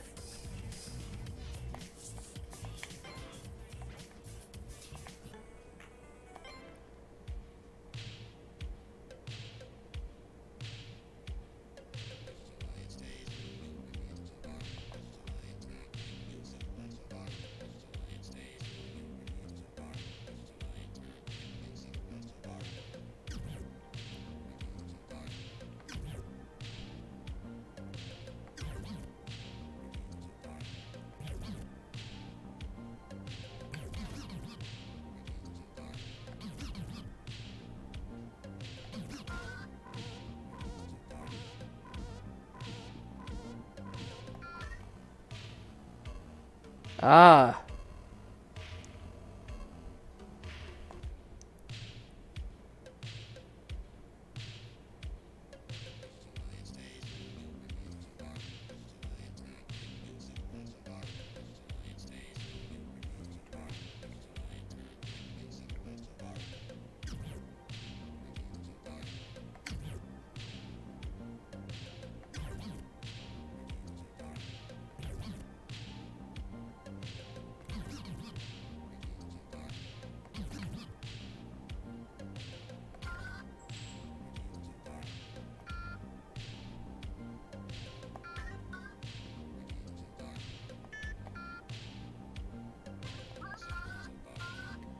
Uh,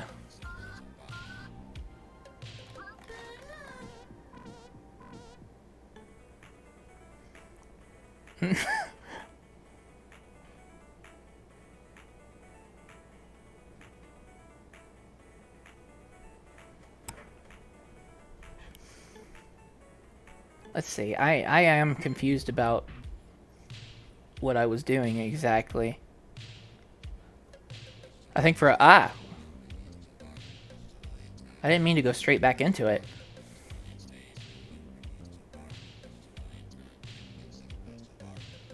Okay, it says repeat this. I'm assuming I'm supposed to...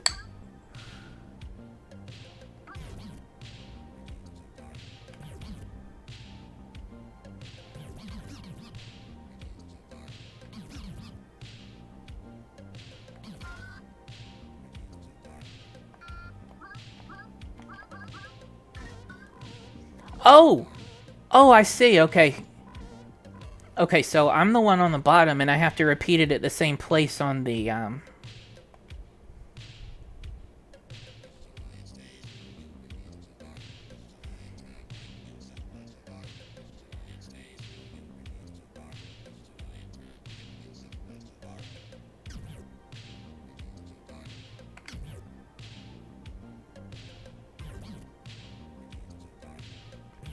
Okay, I thought I was supposed to match it when it got to the end.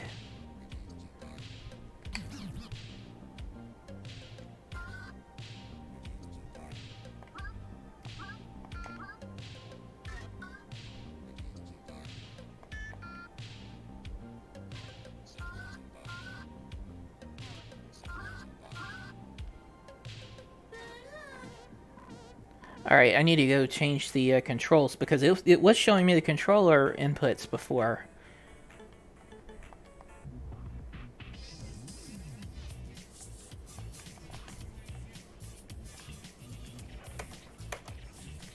It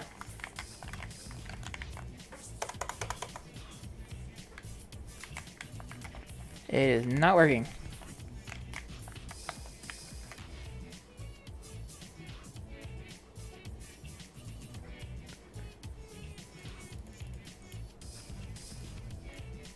I think I need to restart it.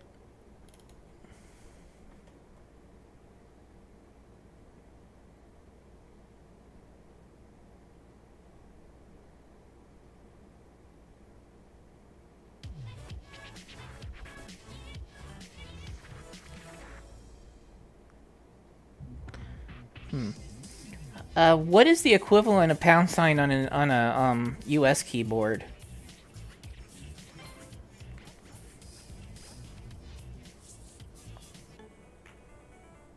Why did I do that?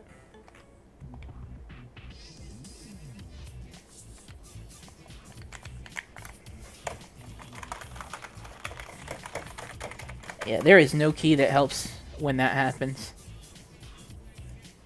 So yeah, it seems it breaks if you try to go back from the song menu to the main screen.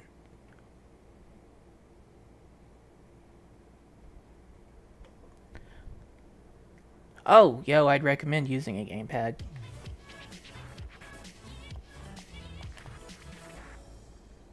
Yeah, that's what happens when I'm looking at the screen thing while it's the stream screen while it's starting up.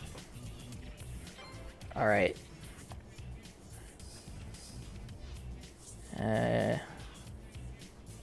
Here we go.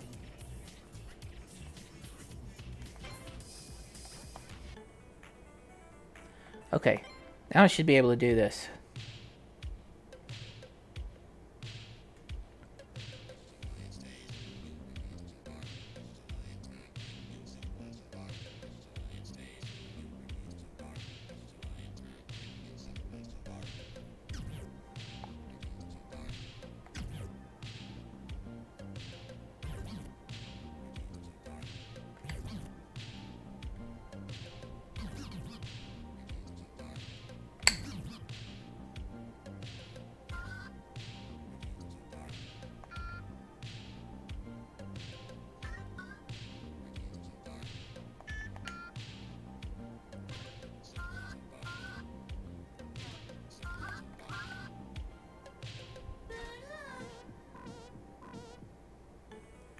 That's kind of weird. It made you do the last two at exactly the same time.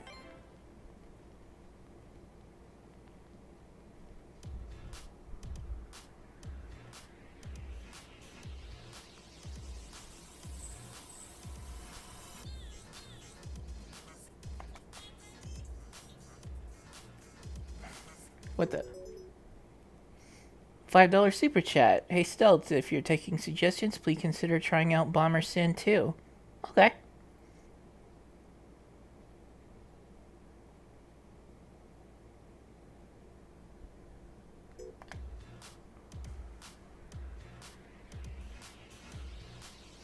Alright.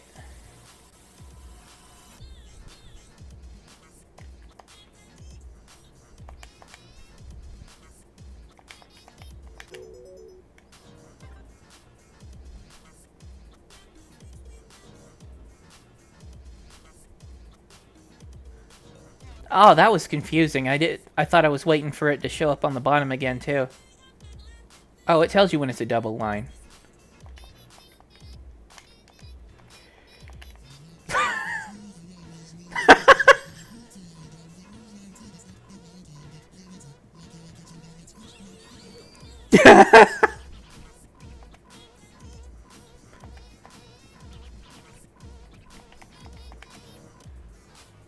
Oh.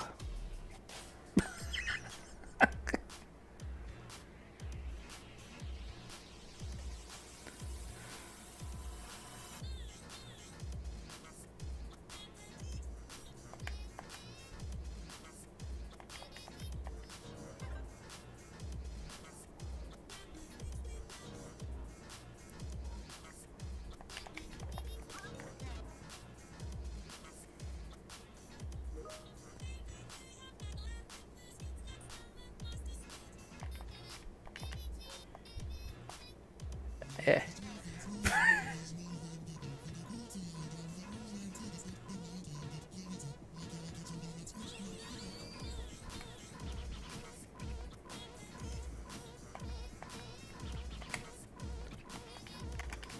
Yeah.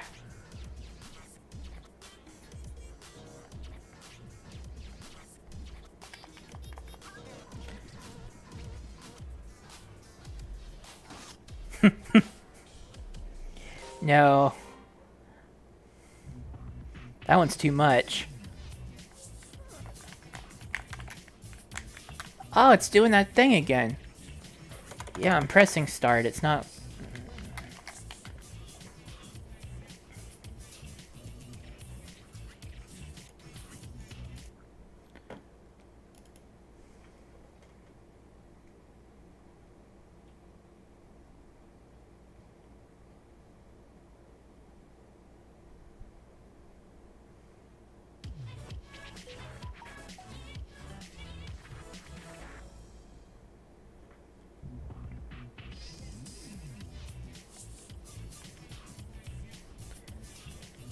What the...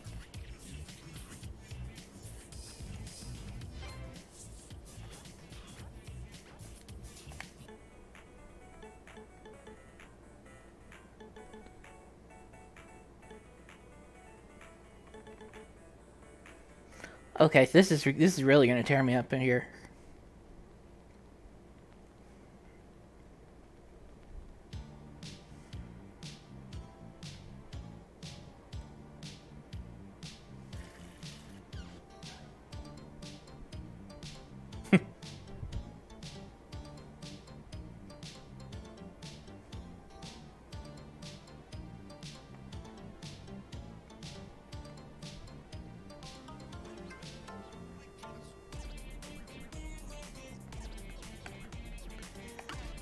Ah.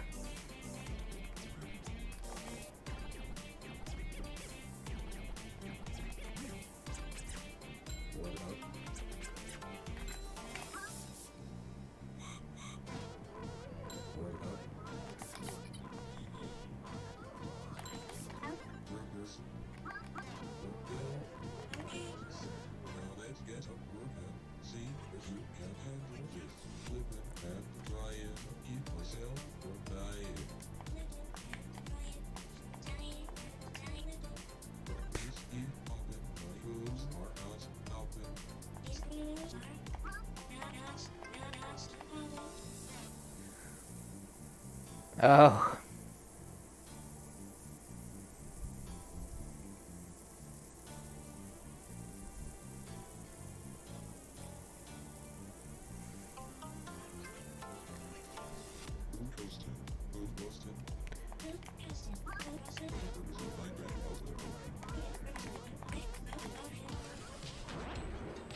Oh, I got all those right. I just didn't get them timed.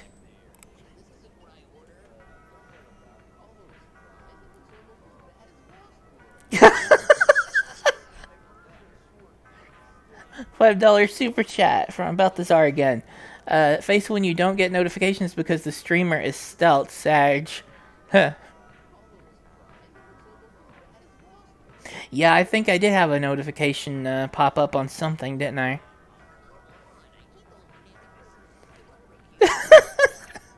This is all this arguing in the background. And I used to work fast food.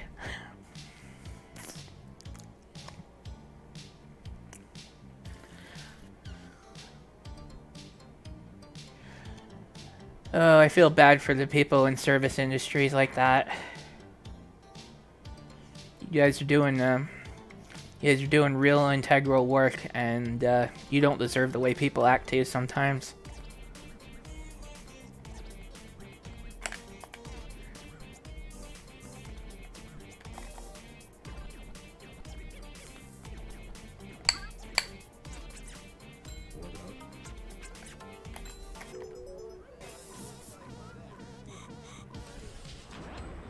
Wow, I blew that real quick.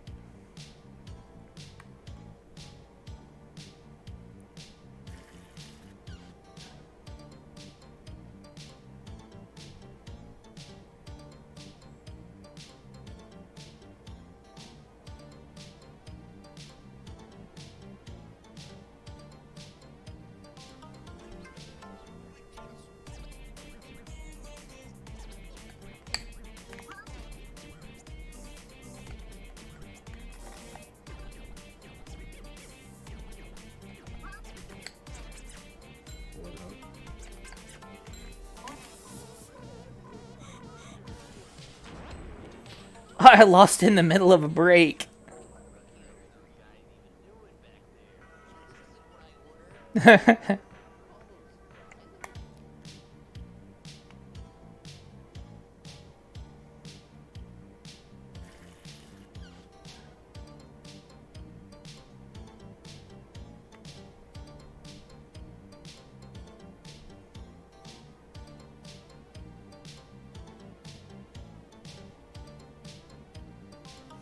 Alright, I'll fail this one more time.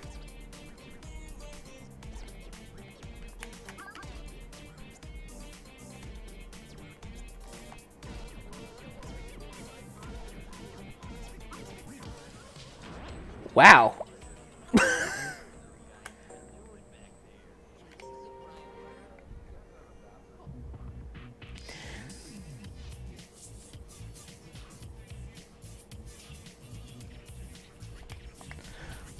Oh, when it turns pink, you...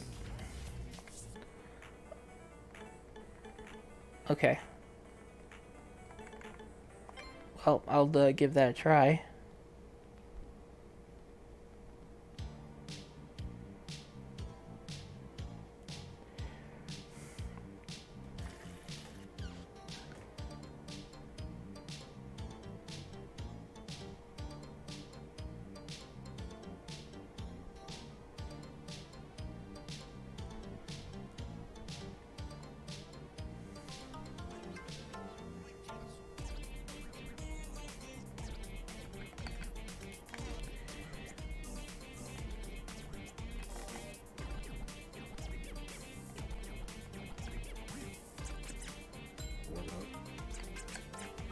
Ah!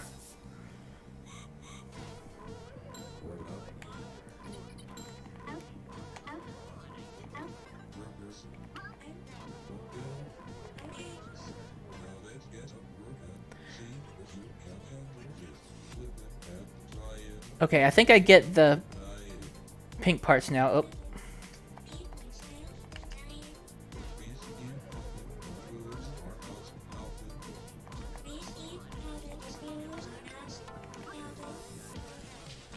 Well, I almost had that one. It's the letter keys that are really throwing me off. I think the directions are easier.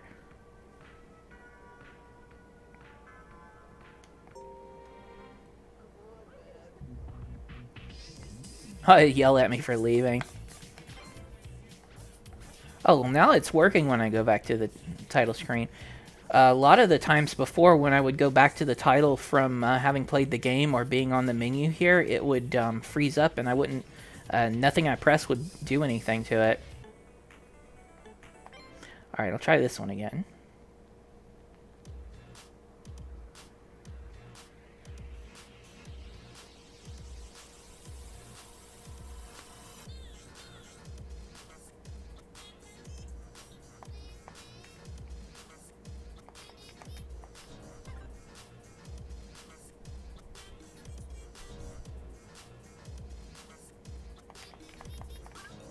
Oh.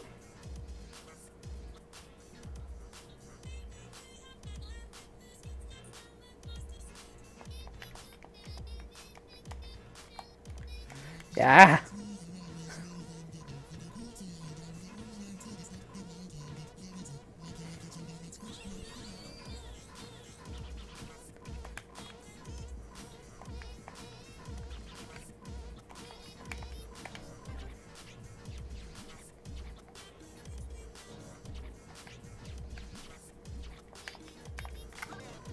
Oh. I That one failed a little late. I expected that I was just like right on the verge of failing.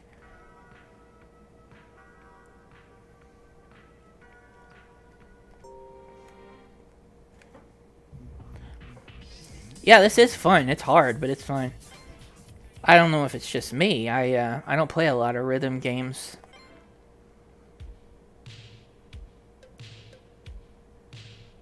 Oh, I'm back on the tutorial. I didn't mean to do that, but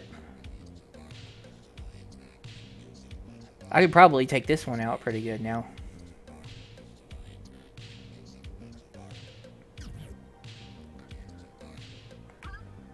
Whoop.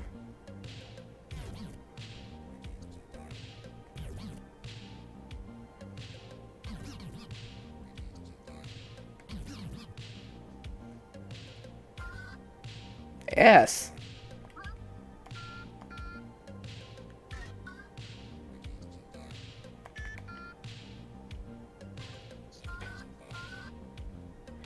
Why is it...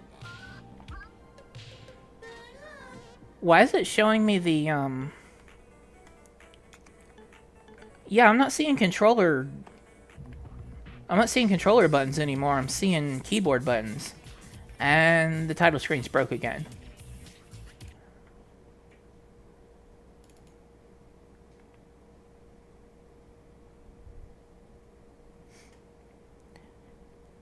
Yeah, I agree. These are some very nice songs, and I love the presentation here, especially the way they handle the characters in there, like the ones that show up for the songs. And yeah, I really like all of the customer complaints when you fail the boss song in the fast food thing. Why did I do that? I bet it broke again. Yeah, it broke again. Okay. I'm gonna run the tutorial song one more time, see if I can get it perfect. Before I do that, I have to go to the options.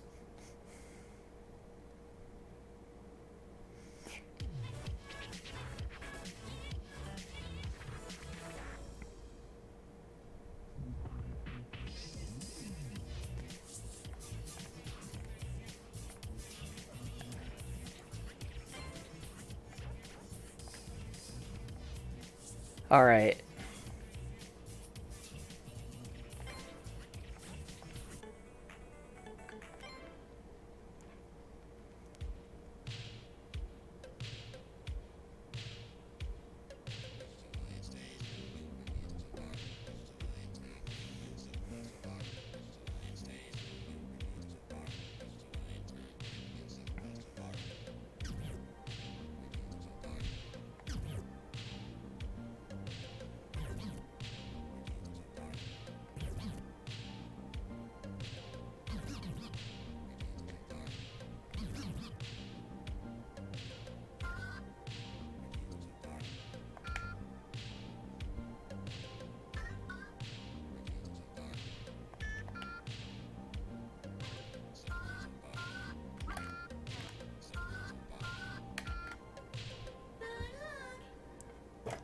Well, I almost got them all. I missed one of the R's. Yeah, this is fun. I'm looking forward to see how this turns out with the story mode and everything. I imagine that there probably should be a few more easier songs toward the beginning of the story mode.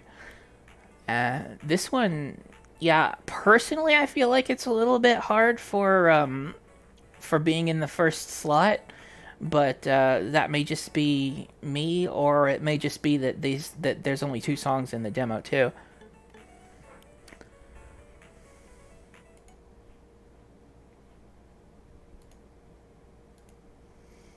All right, it is 9 o'clock, but I'm going to continue with the rest of the games that I had already picked out for today. Let's see, what was the next one? Yeah, the next one I think was Vertical Collapse. And yeah, I remember Nova Wave asked me in a super chat to try Bomber Sin 2. I will have that on my list for tomorrow.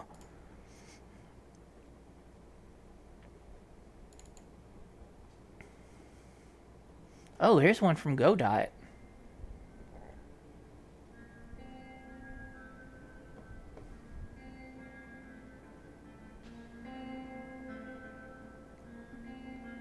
Loud, loud, loud.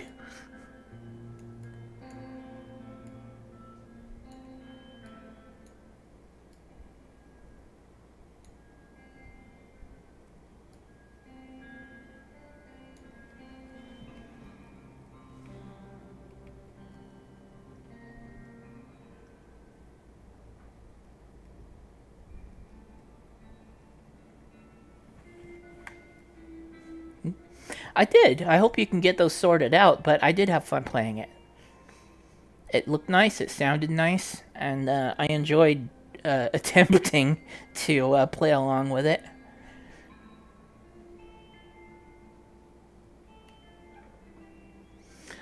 Let's see if I can get this actually showing up on here.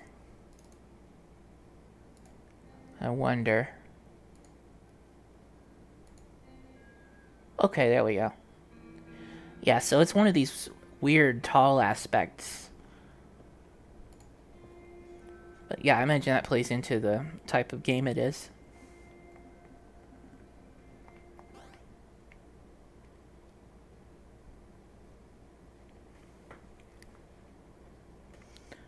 Turn back, flesh cannot prevail here. My minions will not be stopped.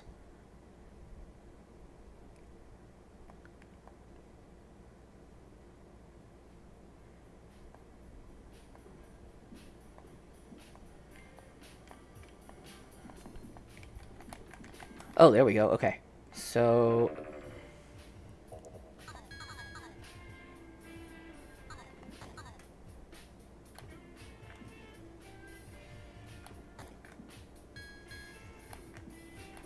I like the aesthetic here.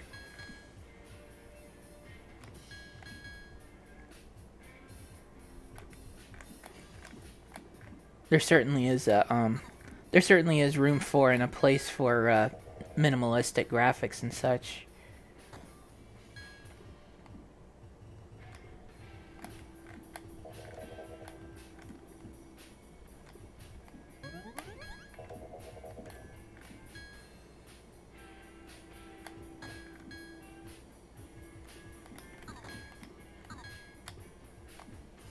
Oh no! Skull.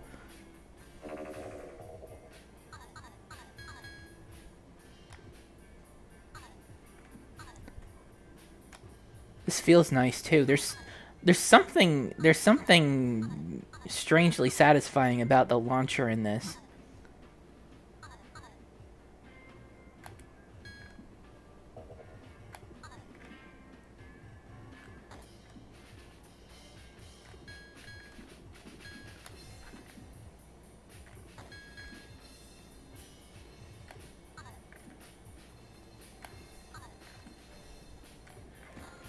Let's see, I see that. $10 super chat. I may have to head out for now, but I've enjoyed the stream so far. Before I go, will Lumiva Legacy be played later tonight, or do you plan on looking at it next stream? If you want to be around for it, if you'll be around tomorrow, I can put it on tomorrow's list.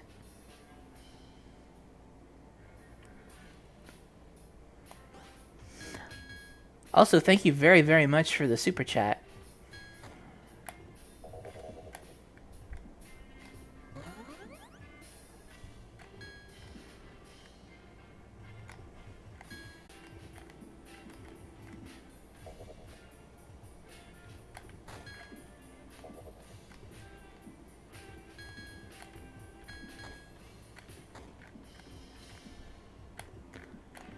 Okay, so for those leaving right now, I will be streaming tomorrow at roughly the same time. It'll start at 7 p.m. Pacific and run until 9 or possibly later. Probably not super super long because again, I do have a lot of work I need to be doing.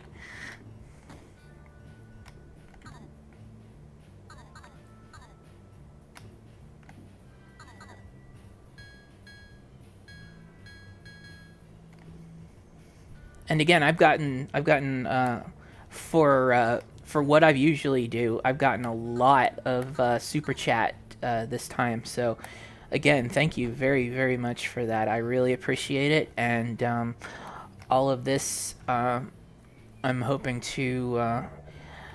Naturally, it's going to go toward living expenses and stuff, but I hope to use the time that I am living to do more to promote and help out some more indie stuff and do more otherwise with Headcanon.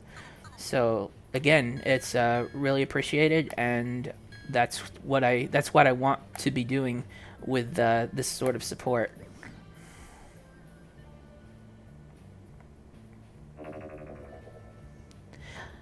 Yeah, I usually work during the night. I ended up getting on a nighttime schedule working on some stuff that I did several years ago, and it just stuck. I cannot cycle myself back to daytime. It just doesn't work. Ah, that's why that's why the last slot in the Sage stream schedule is pretty good for me too. It's like right in the middle of when I'm usually awake doing things.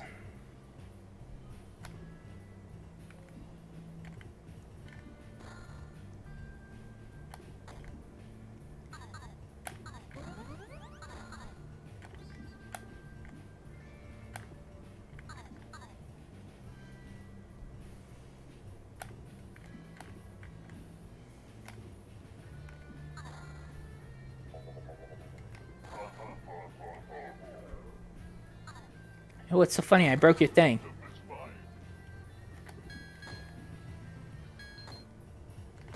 Oh, multi-ball.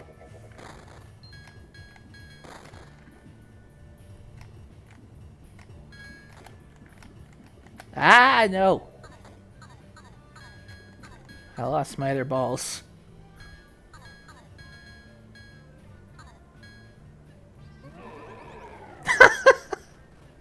Arrgh.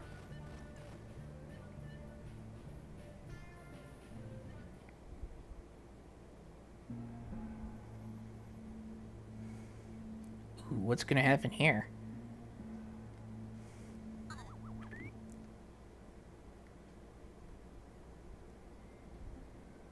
Oh. Did I... I think I beat the demo already. Okay.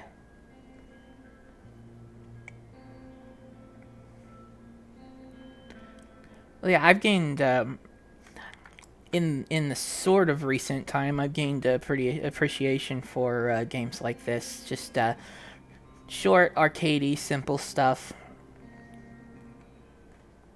Had a lot of fun with that too. And I think that's going to be pretty much what the next one is like. And the next one up is Shoot Destroy.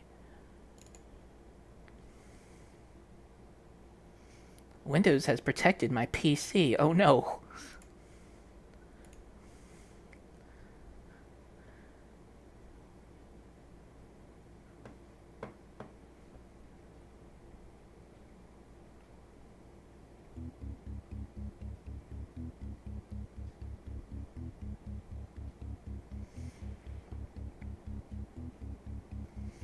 Okay, yeah. So I will play Illumina tomorrow.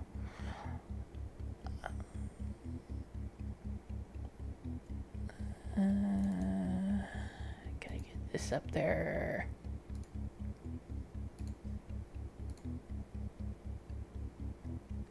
That's that's not what I wanted. Uh,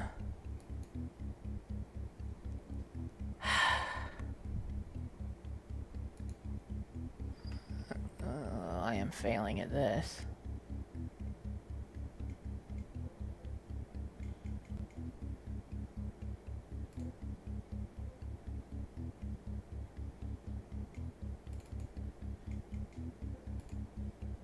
Actually, I don't think this one wants to capture.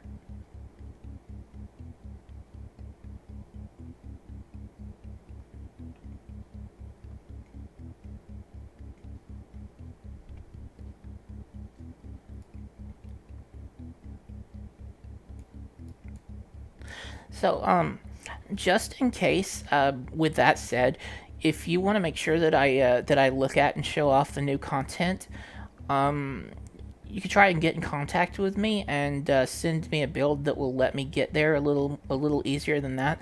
Because as I did say, I am very busy and don't have a whole lot of time. I just really wanted to make some time to be here at Sage and play some of these games.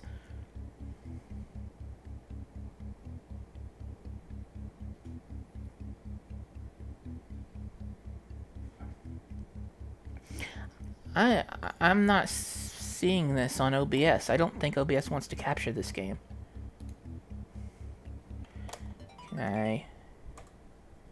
Okay, I switched it from full screen to window.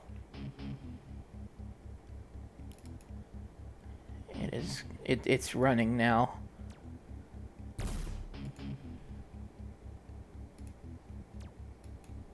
There it is. Okay, I'm gonna have to start over because it.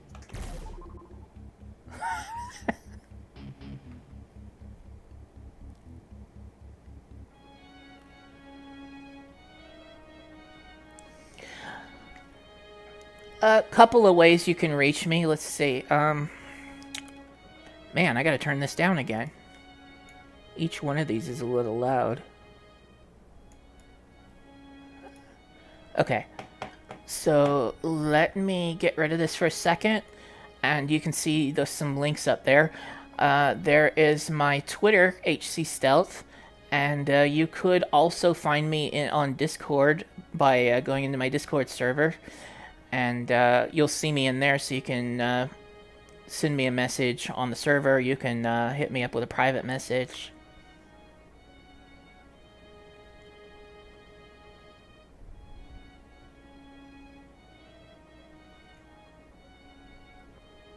Just give you a minute here to copy it down.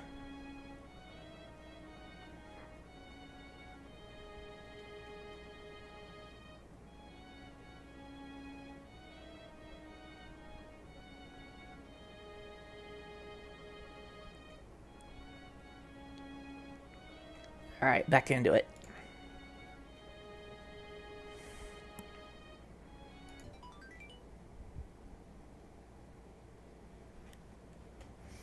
Okay, now I'm playing.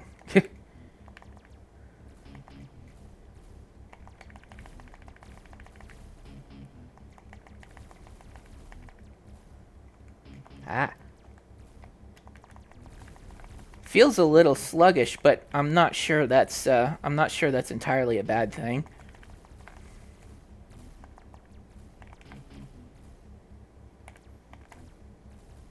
May just be all the fast-paced stuff I've been playing.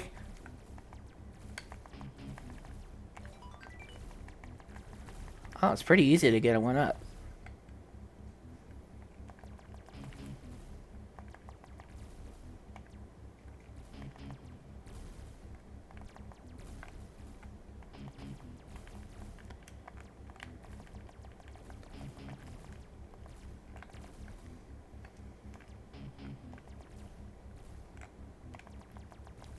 So this is kind of hypothetically like something you might see on like the Atari 2600 or something, not necessarily exactly like this, especially since there's some scaling and fading effects and just with all the stuff going on the screen. But I think that's kind of what this is aiming for, is maybe something that kind of feels of that era.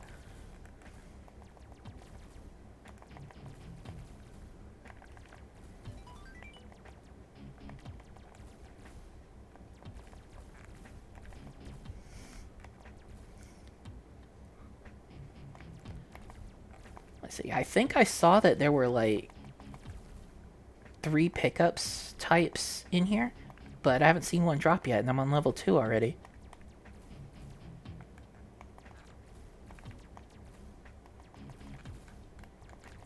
Ah.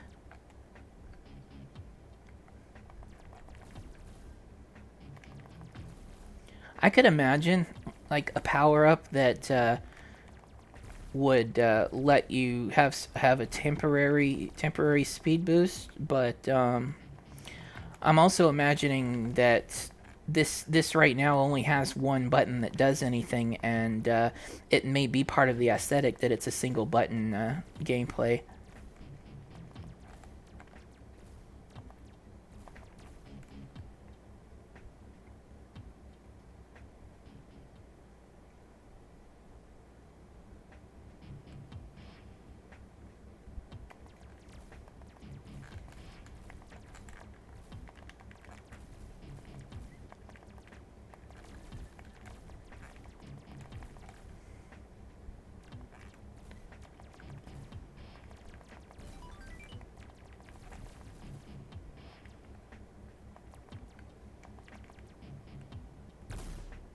Huh. Okay. It wasn't blowing up, so I thought maybe.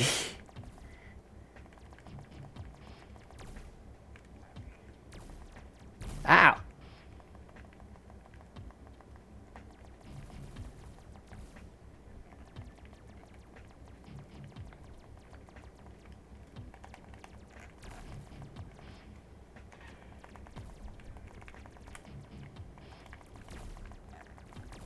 I don't think something this simple is bad. It might could do with a little buffing up. Like I said, I thought I read that there were some pickups, maybe, but I haven't seen any.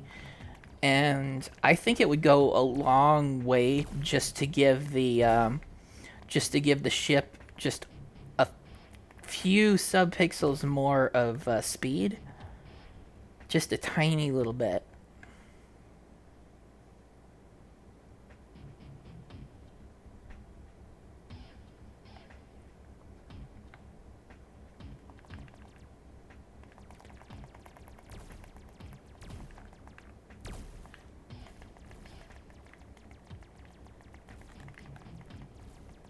Good night, Darian. Thanks for uh, thanks for coming by. Oh, I'm not gonna like this. Ow.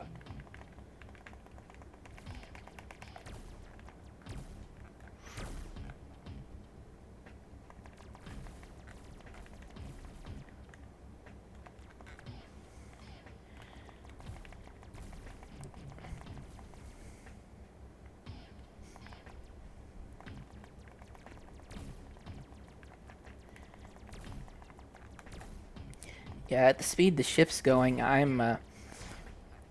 it's just a kind of compulsion to press really, really hard on the directional button. Like, logically, I know it's not going to do anything for me, but it's like, "Ugh."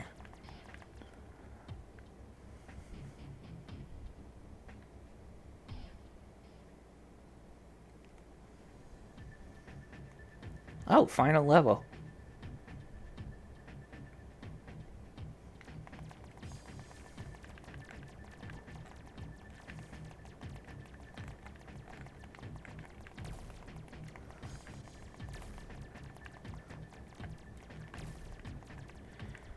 Ooh, yeah. I do think that the should be slightly faster to deal with this part. Not that I've gotten hit yet, but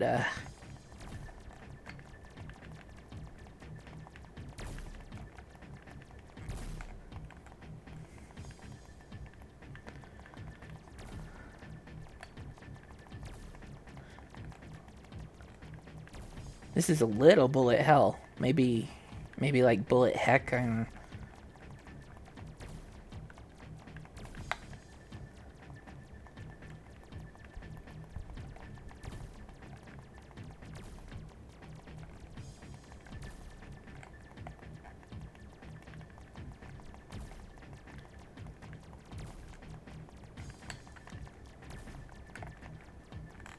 Oh, I don't want to come this far not to beat it.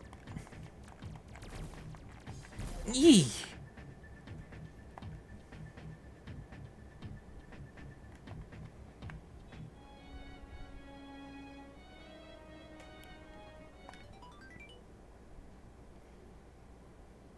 That's a fun little time waster. Probably not something that, why do I feel just slightly faster? Probably not something that, like, would, take multiple playthroughs would be good for a stream, even though I'm, just kind of button pressing on it right now, but, yeah, I think it's a fun little game to play.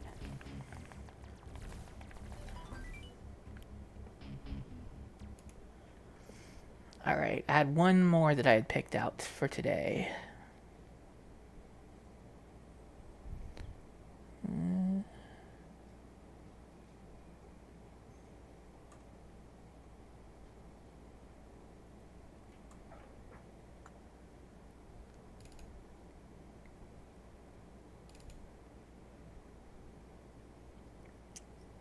What's the idea?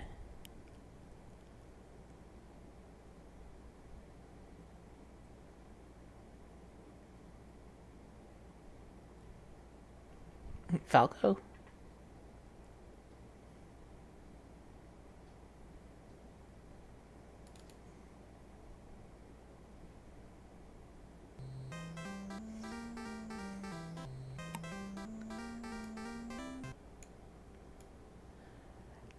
Alright, so this one specifically calls itself, or says of itself, that it's meant to, give the feeling of black box NES games, like some of the earlier ones. Let me get that up on screen.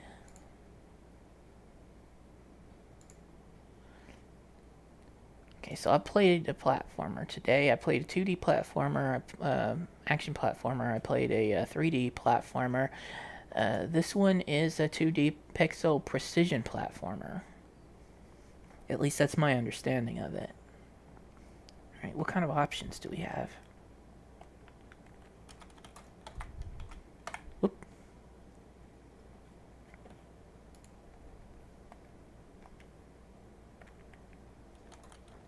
Oh, okay. This one doesn't have controller support.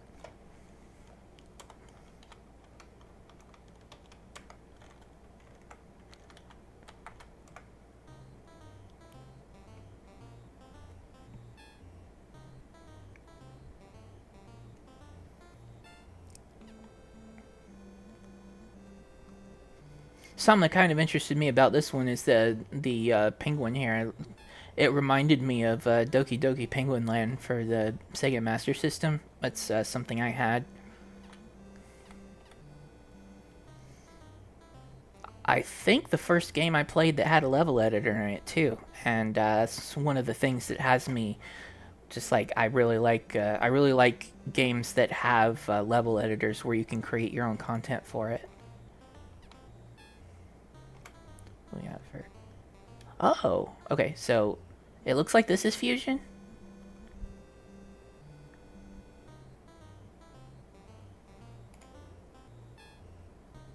Ah, it doesn't like my joystick. Okay.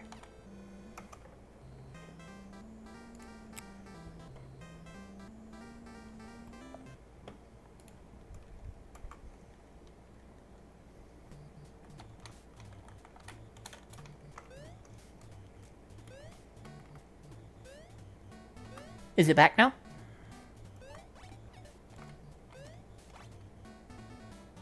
Okay.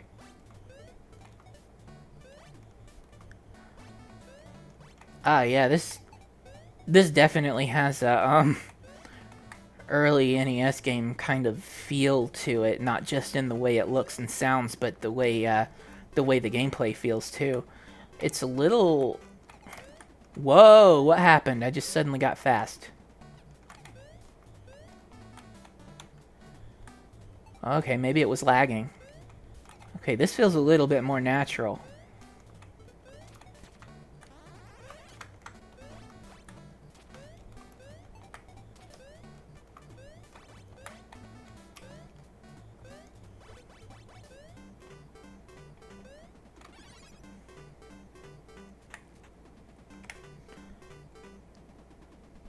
So there's a delay on the sound, or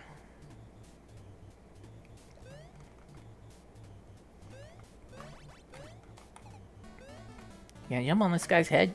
Yeah. Ah.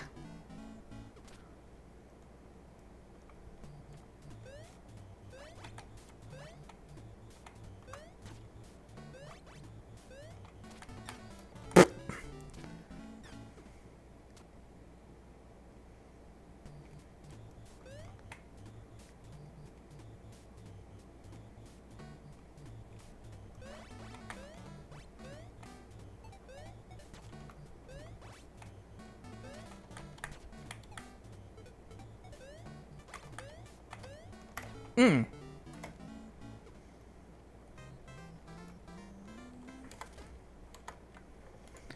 Alright, I didn't get very far, so let's try again.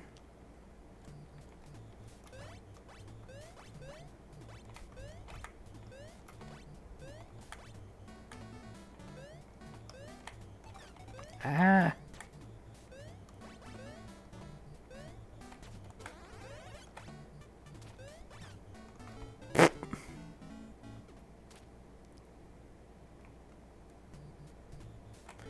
It's like lose at the very beginning, may as well just start over.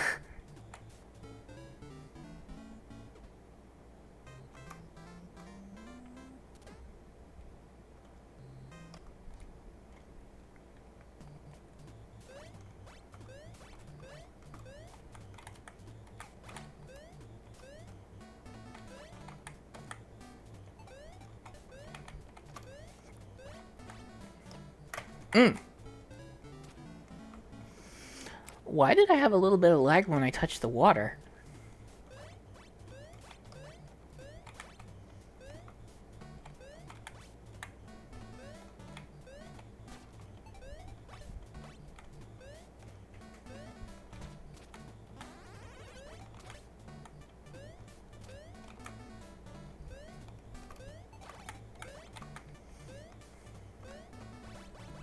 So I see mention of Switch Online. This would seem pretty at home on the Switch. Fortunately, since it looks like it's made with Fusion, I don't think it would be possible without rebuilding it in a completely different engine or game development software. Because as it's my understanding that there is no support for Fusion on the Switch or any of those platforms, really. I think. Oh, leave me alone.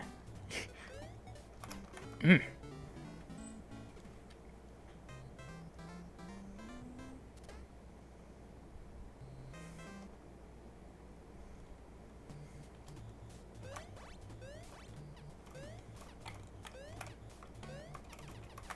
Oh, she can flutter.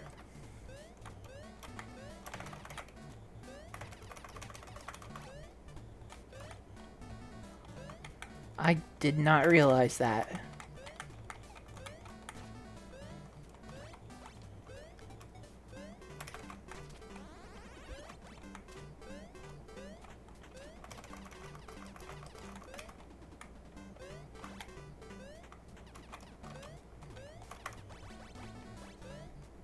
That's probably going to help out a lot.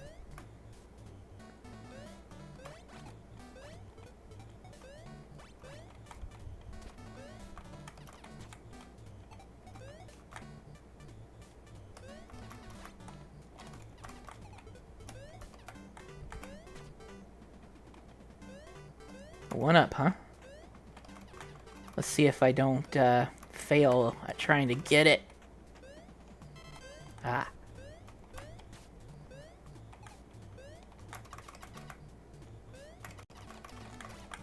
Mm.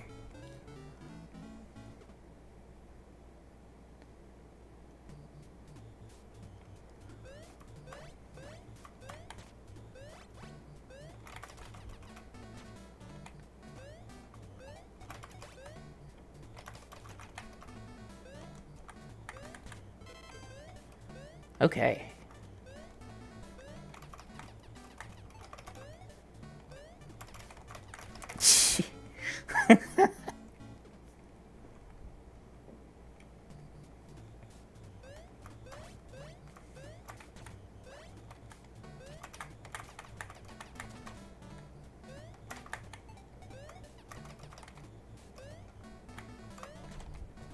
Ah, damn.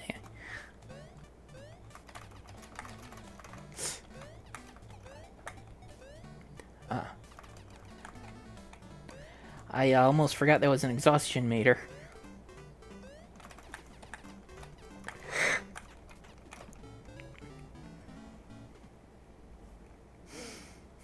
Yeah, this feels very much like something that you would have seen on the NES.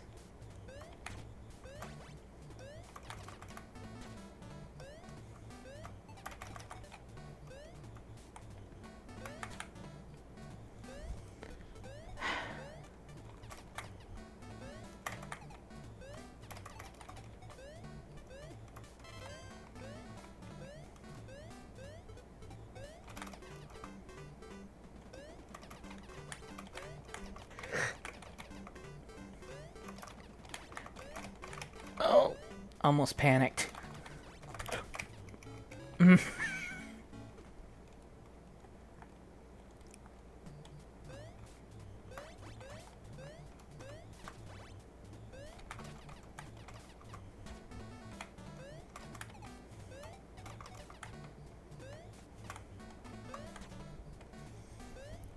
Shouldn't be so easy to just bounce all the way back up after you hit that.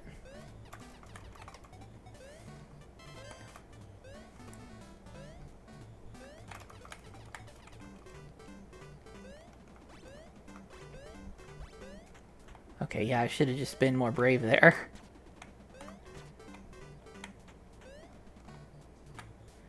Alright, this is where the fluttering is really going to help.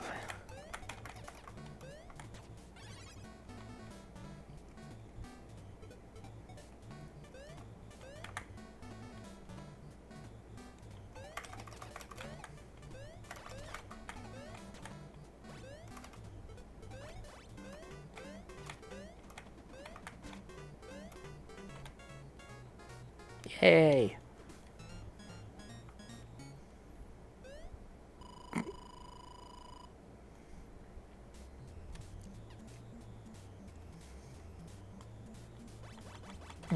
Gambling mini game. Alright, let's bet them all.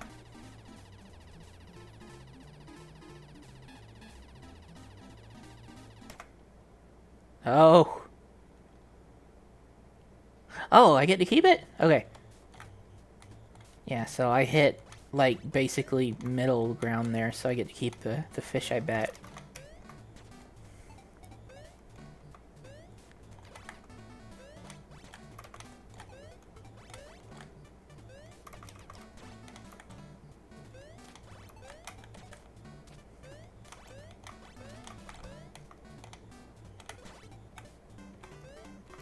Oh, I should have got what's in that block up there.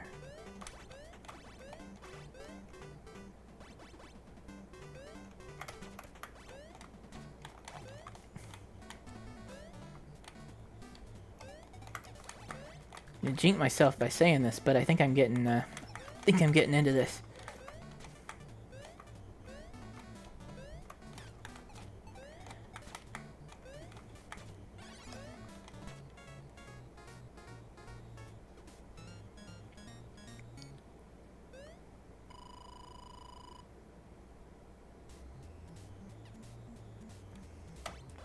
Let's go all in.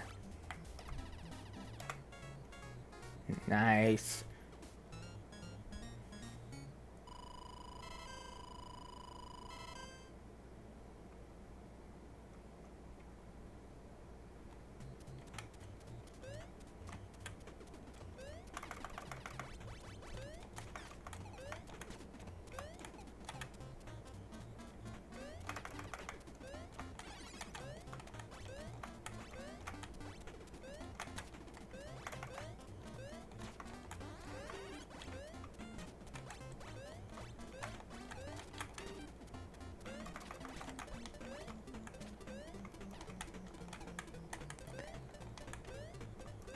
This one's a little hectic.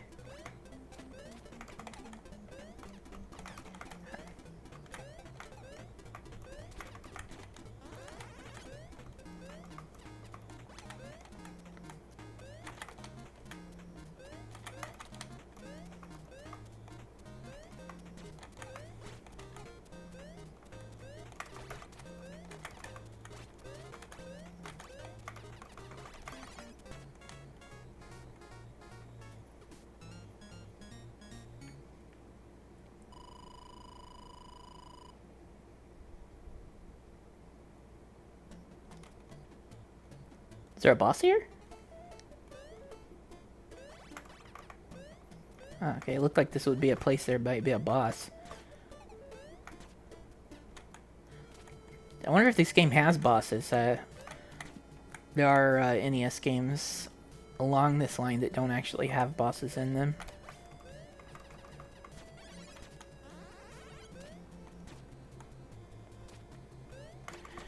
Just doing the platforming part's fun though.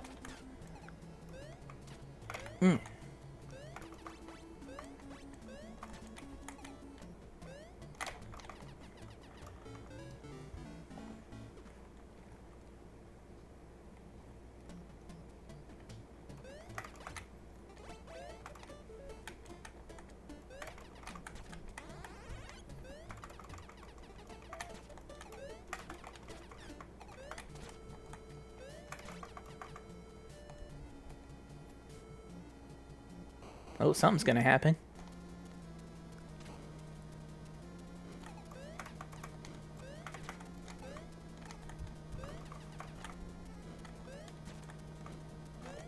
Ah.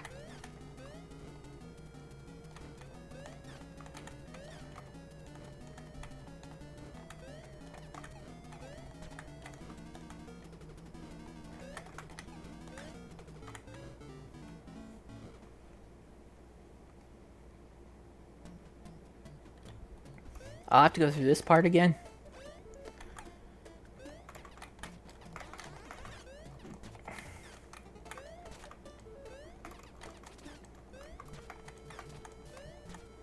I'm gonna get there and not have any health left for it. Wow. Totally called it.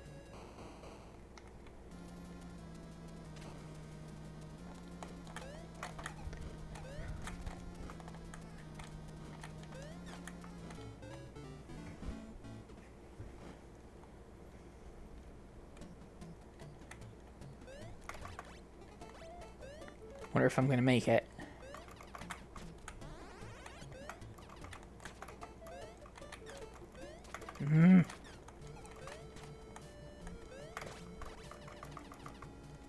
Alright, at least I still have a few hits left.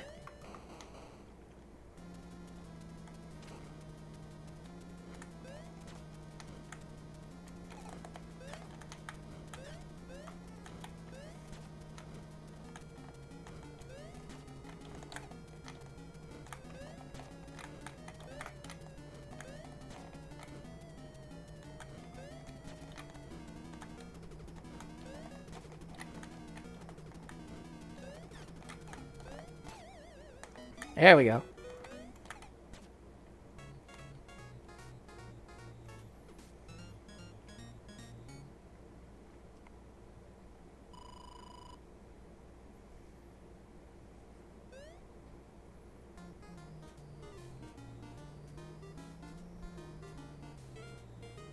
I did enjoy playing.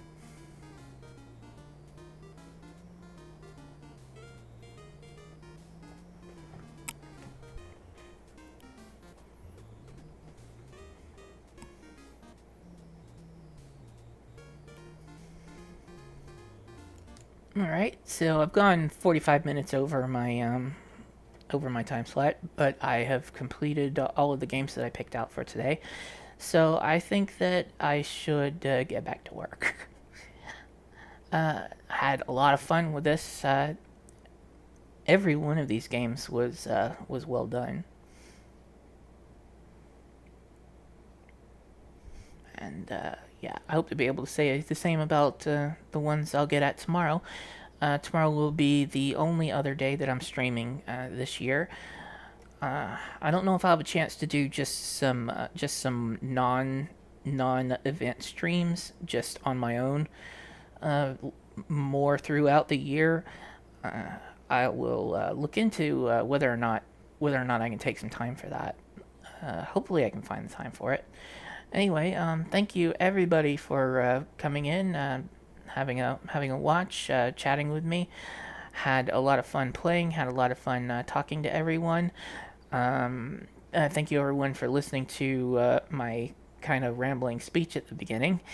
Uh, I hope that I hear from some of the people who said that they had some interest in that. I would really love to help out with that, and hope that as time goes on, I can grow headcanon to the point where we can really dig into getting stuff like that taken care of. Again, I will be back tomorrow at 7 p.m. Pacific and through 9 p.m. Pacific, possibly a little bit later, like today. Let's see. I've got to keep in mind which games I'm going to be playing for tomorrow, too. Uh, yeah, I'm definitely playing Bomberson and Luma. Yeah. So I'll give the listener to look over tonight and see what else I want to add to that. If anybody else has any more suggestions, you could send them to me on Twitter. You can see my Twitter link up at the top, HC Stealth. There's a link for Headcanon too, head underscore canon. That's the Twitter for the business. There's the Headcanon website up above, headcanon.com, where if you happen not to know very much about me, you can find out a little bit about the business, about the games that we've been making. You can see that we've got two games listed on Steam right now. Peer Pressure is for stale. Peer Pressure is for sale on Steam. There we go. And Sandro Gomez is up and ready for wishlisting. That game will come out sometime next year. And other than that, we also have Kyle and Lucy from also from the Cellar Chateau group in the pipeline. I'll be a main programmer for that one as well, and that will come out after we've released the initial version of Sandro Gomez. We may come back to Sandro with a little bit of extra content and everything, but we're going to do the basic story mode, get that all sorted out, and get the game released so that we can move on to Kyle and Lucy and potentially get a Kickstarter set up to really kick that into gear. I also have a Discord server if you'd like to come by and chat with me about anything, about any of the headcanon stuff, get some support for the games or the headcanon game engine, which, as I said earlier in the stream, development on that is kind of stalled a little bit just due to time limitations and everything, but I do hope to get back onto that at some point too. And if you would like to drop a little bit of contribution, you can see I've got a Ko-fi link and a Patreon link also up on the screen right now. But I did get again, in a relatively speaking, a ton of super chats today, and I am very, very thankful for that. So, again, if you are still here or if you're watching this later, thank you very, very much for that.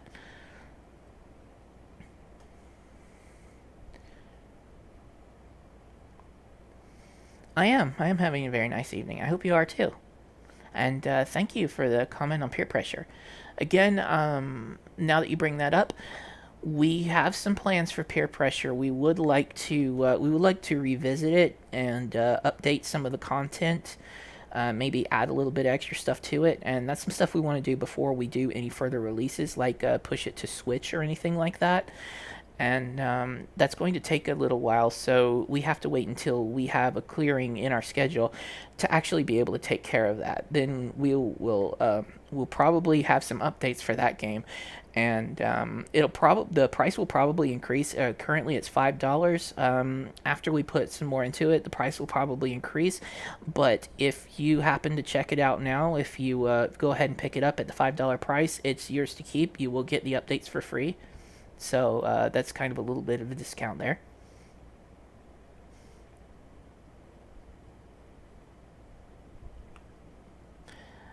Yeah. Okay. So I think that's it for today. Again, yeah, had a very good time. Thank you to everybody, and I will see you later, possibly tomorrow if you'll be around for the 7 p.m. stream. Good night.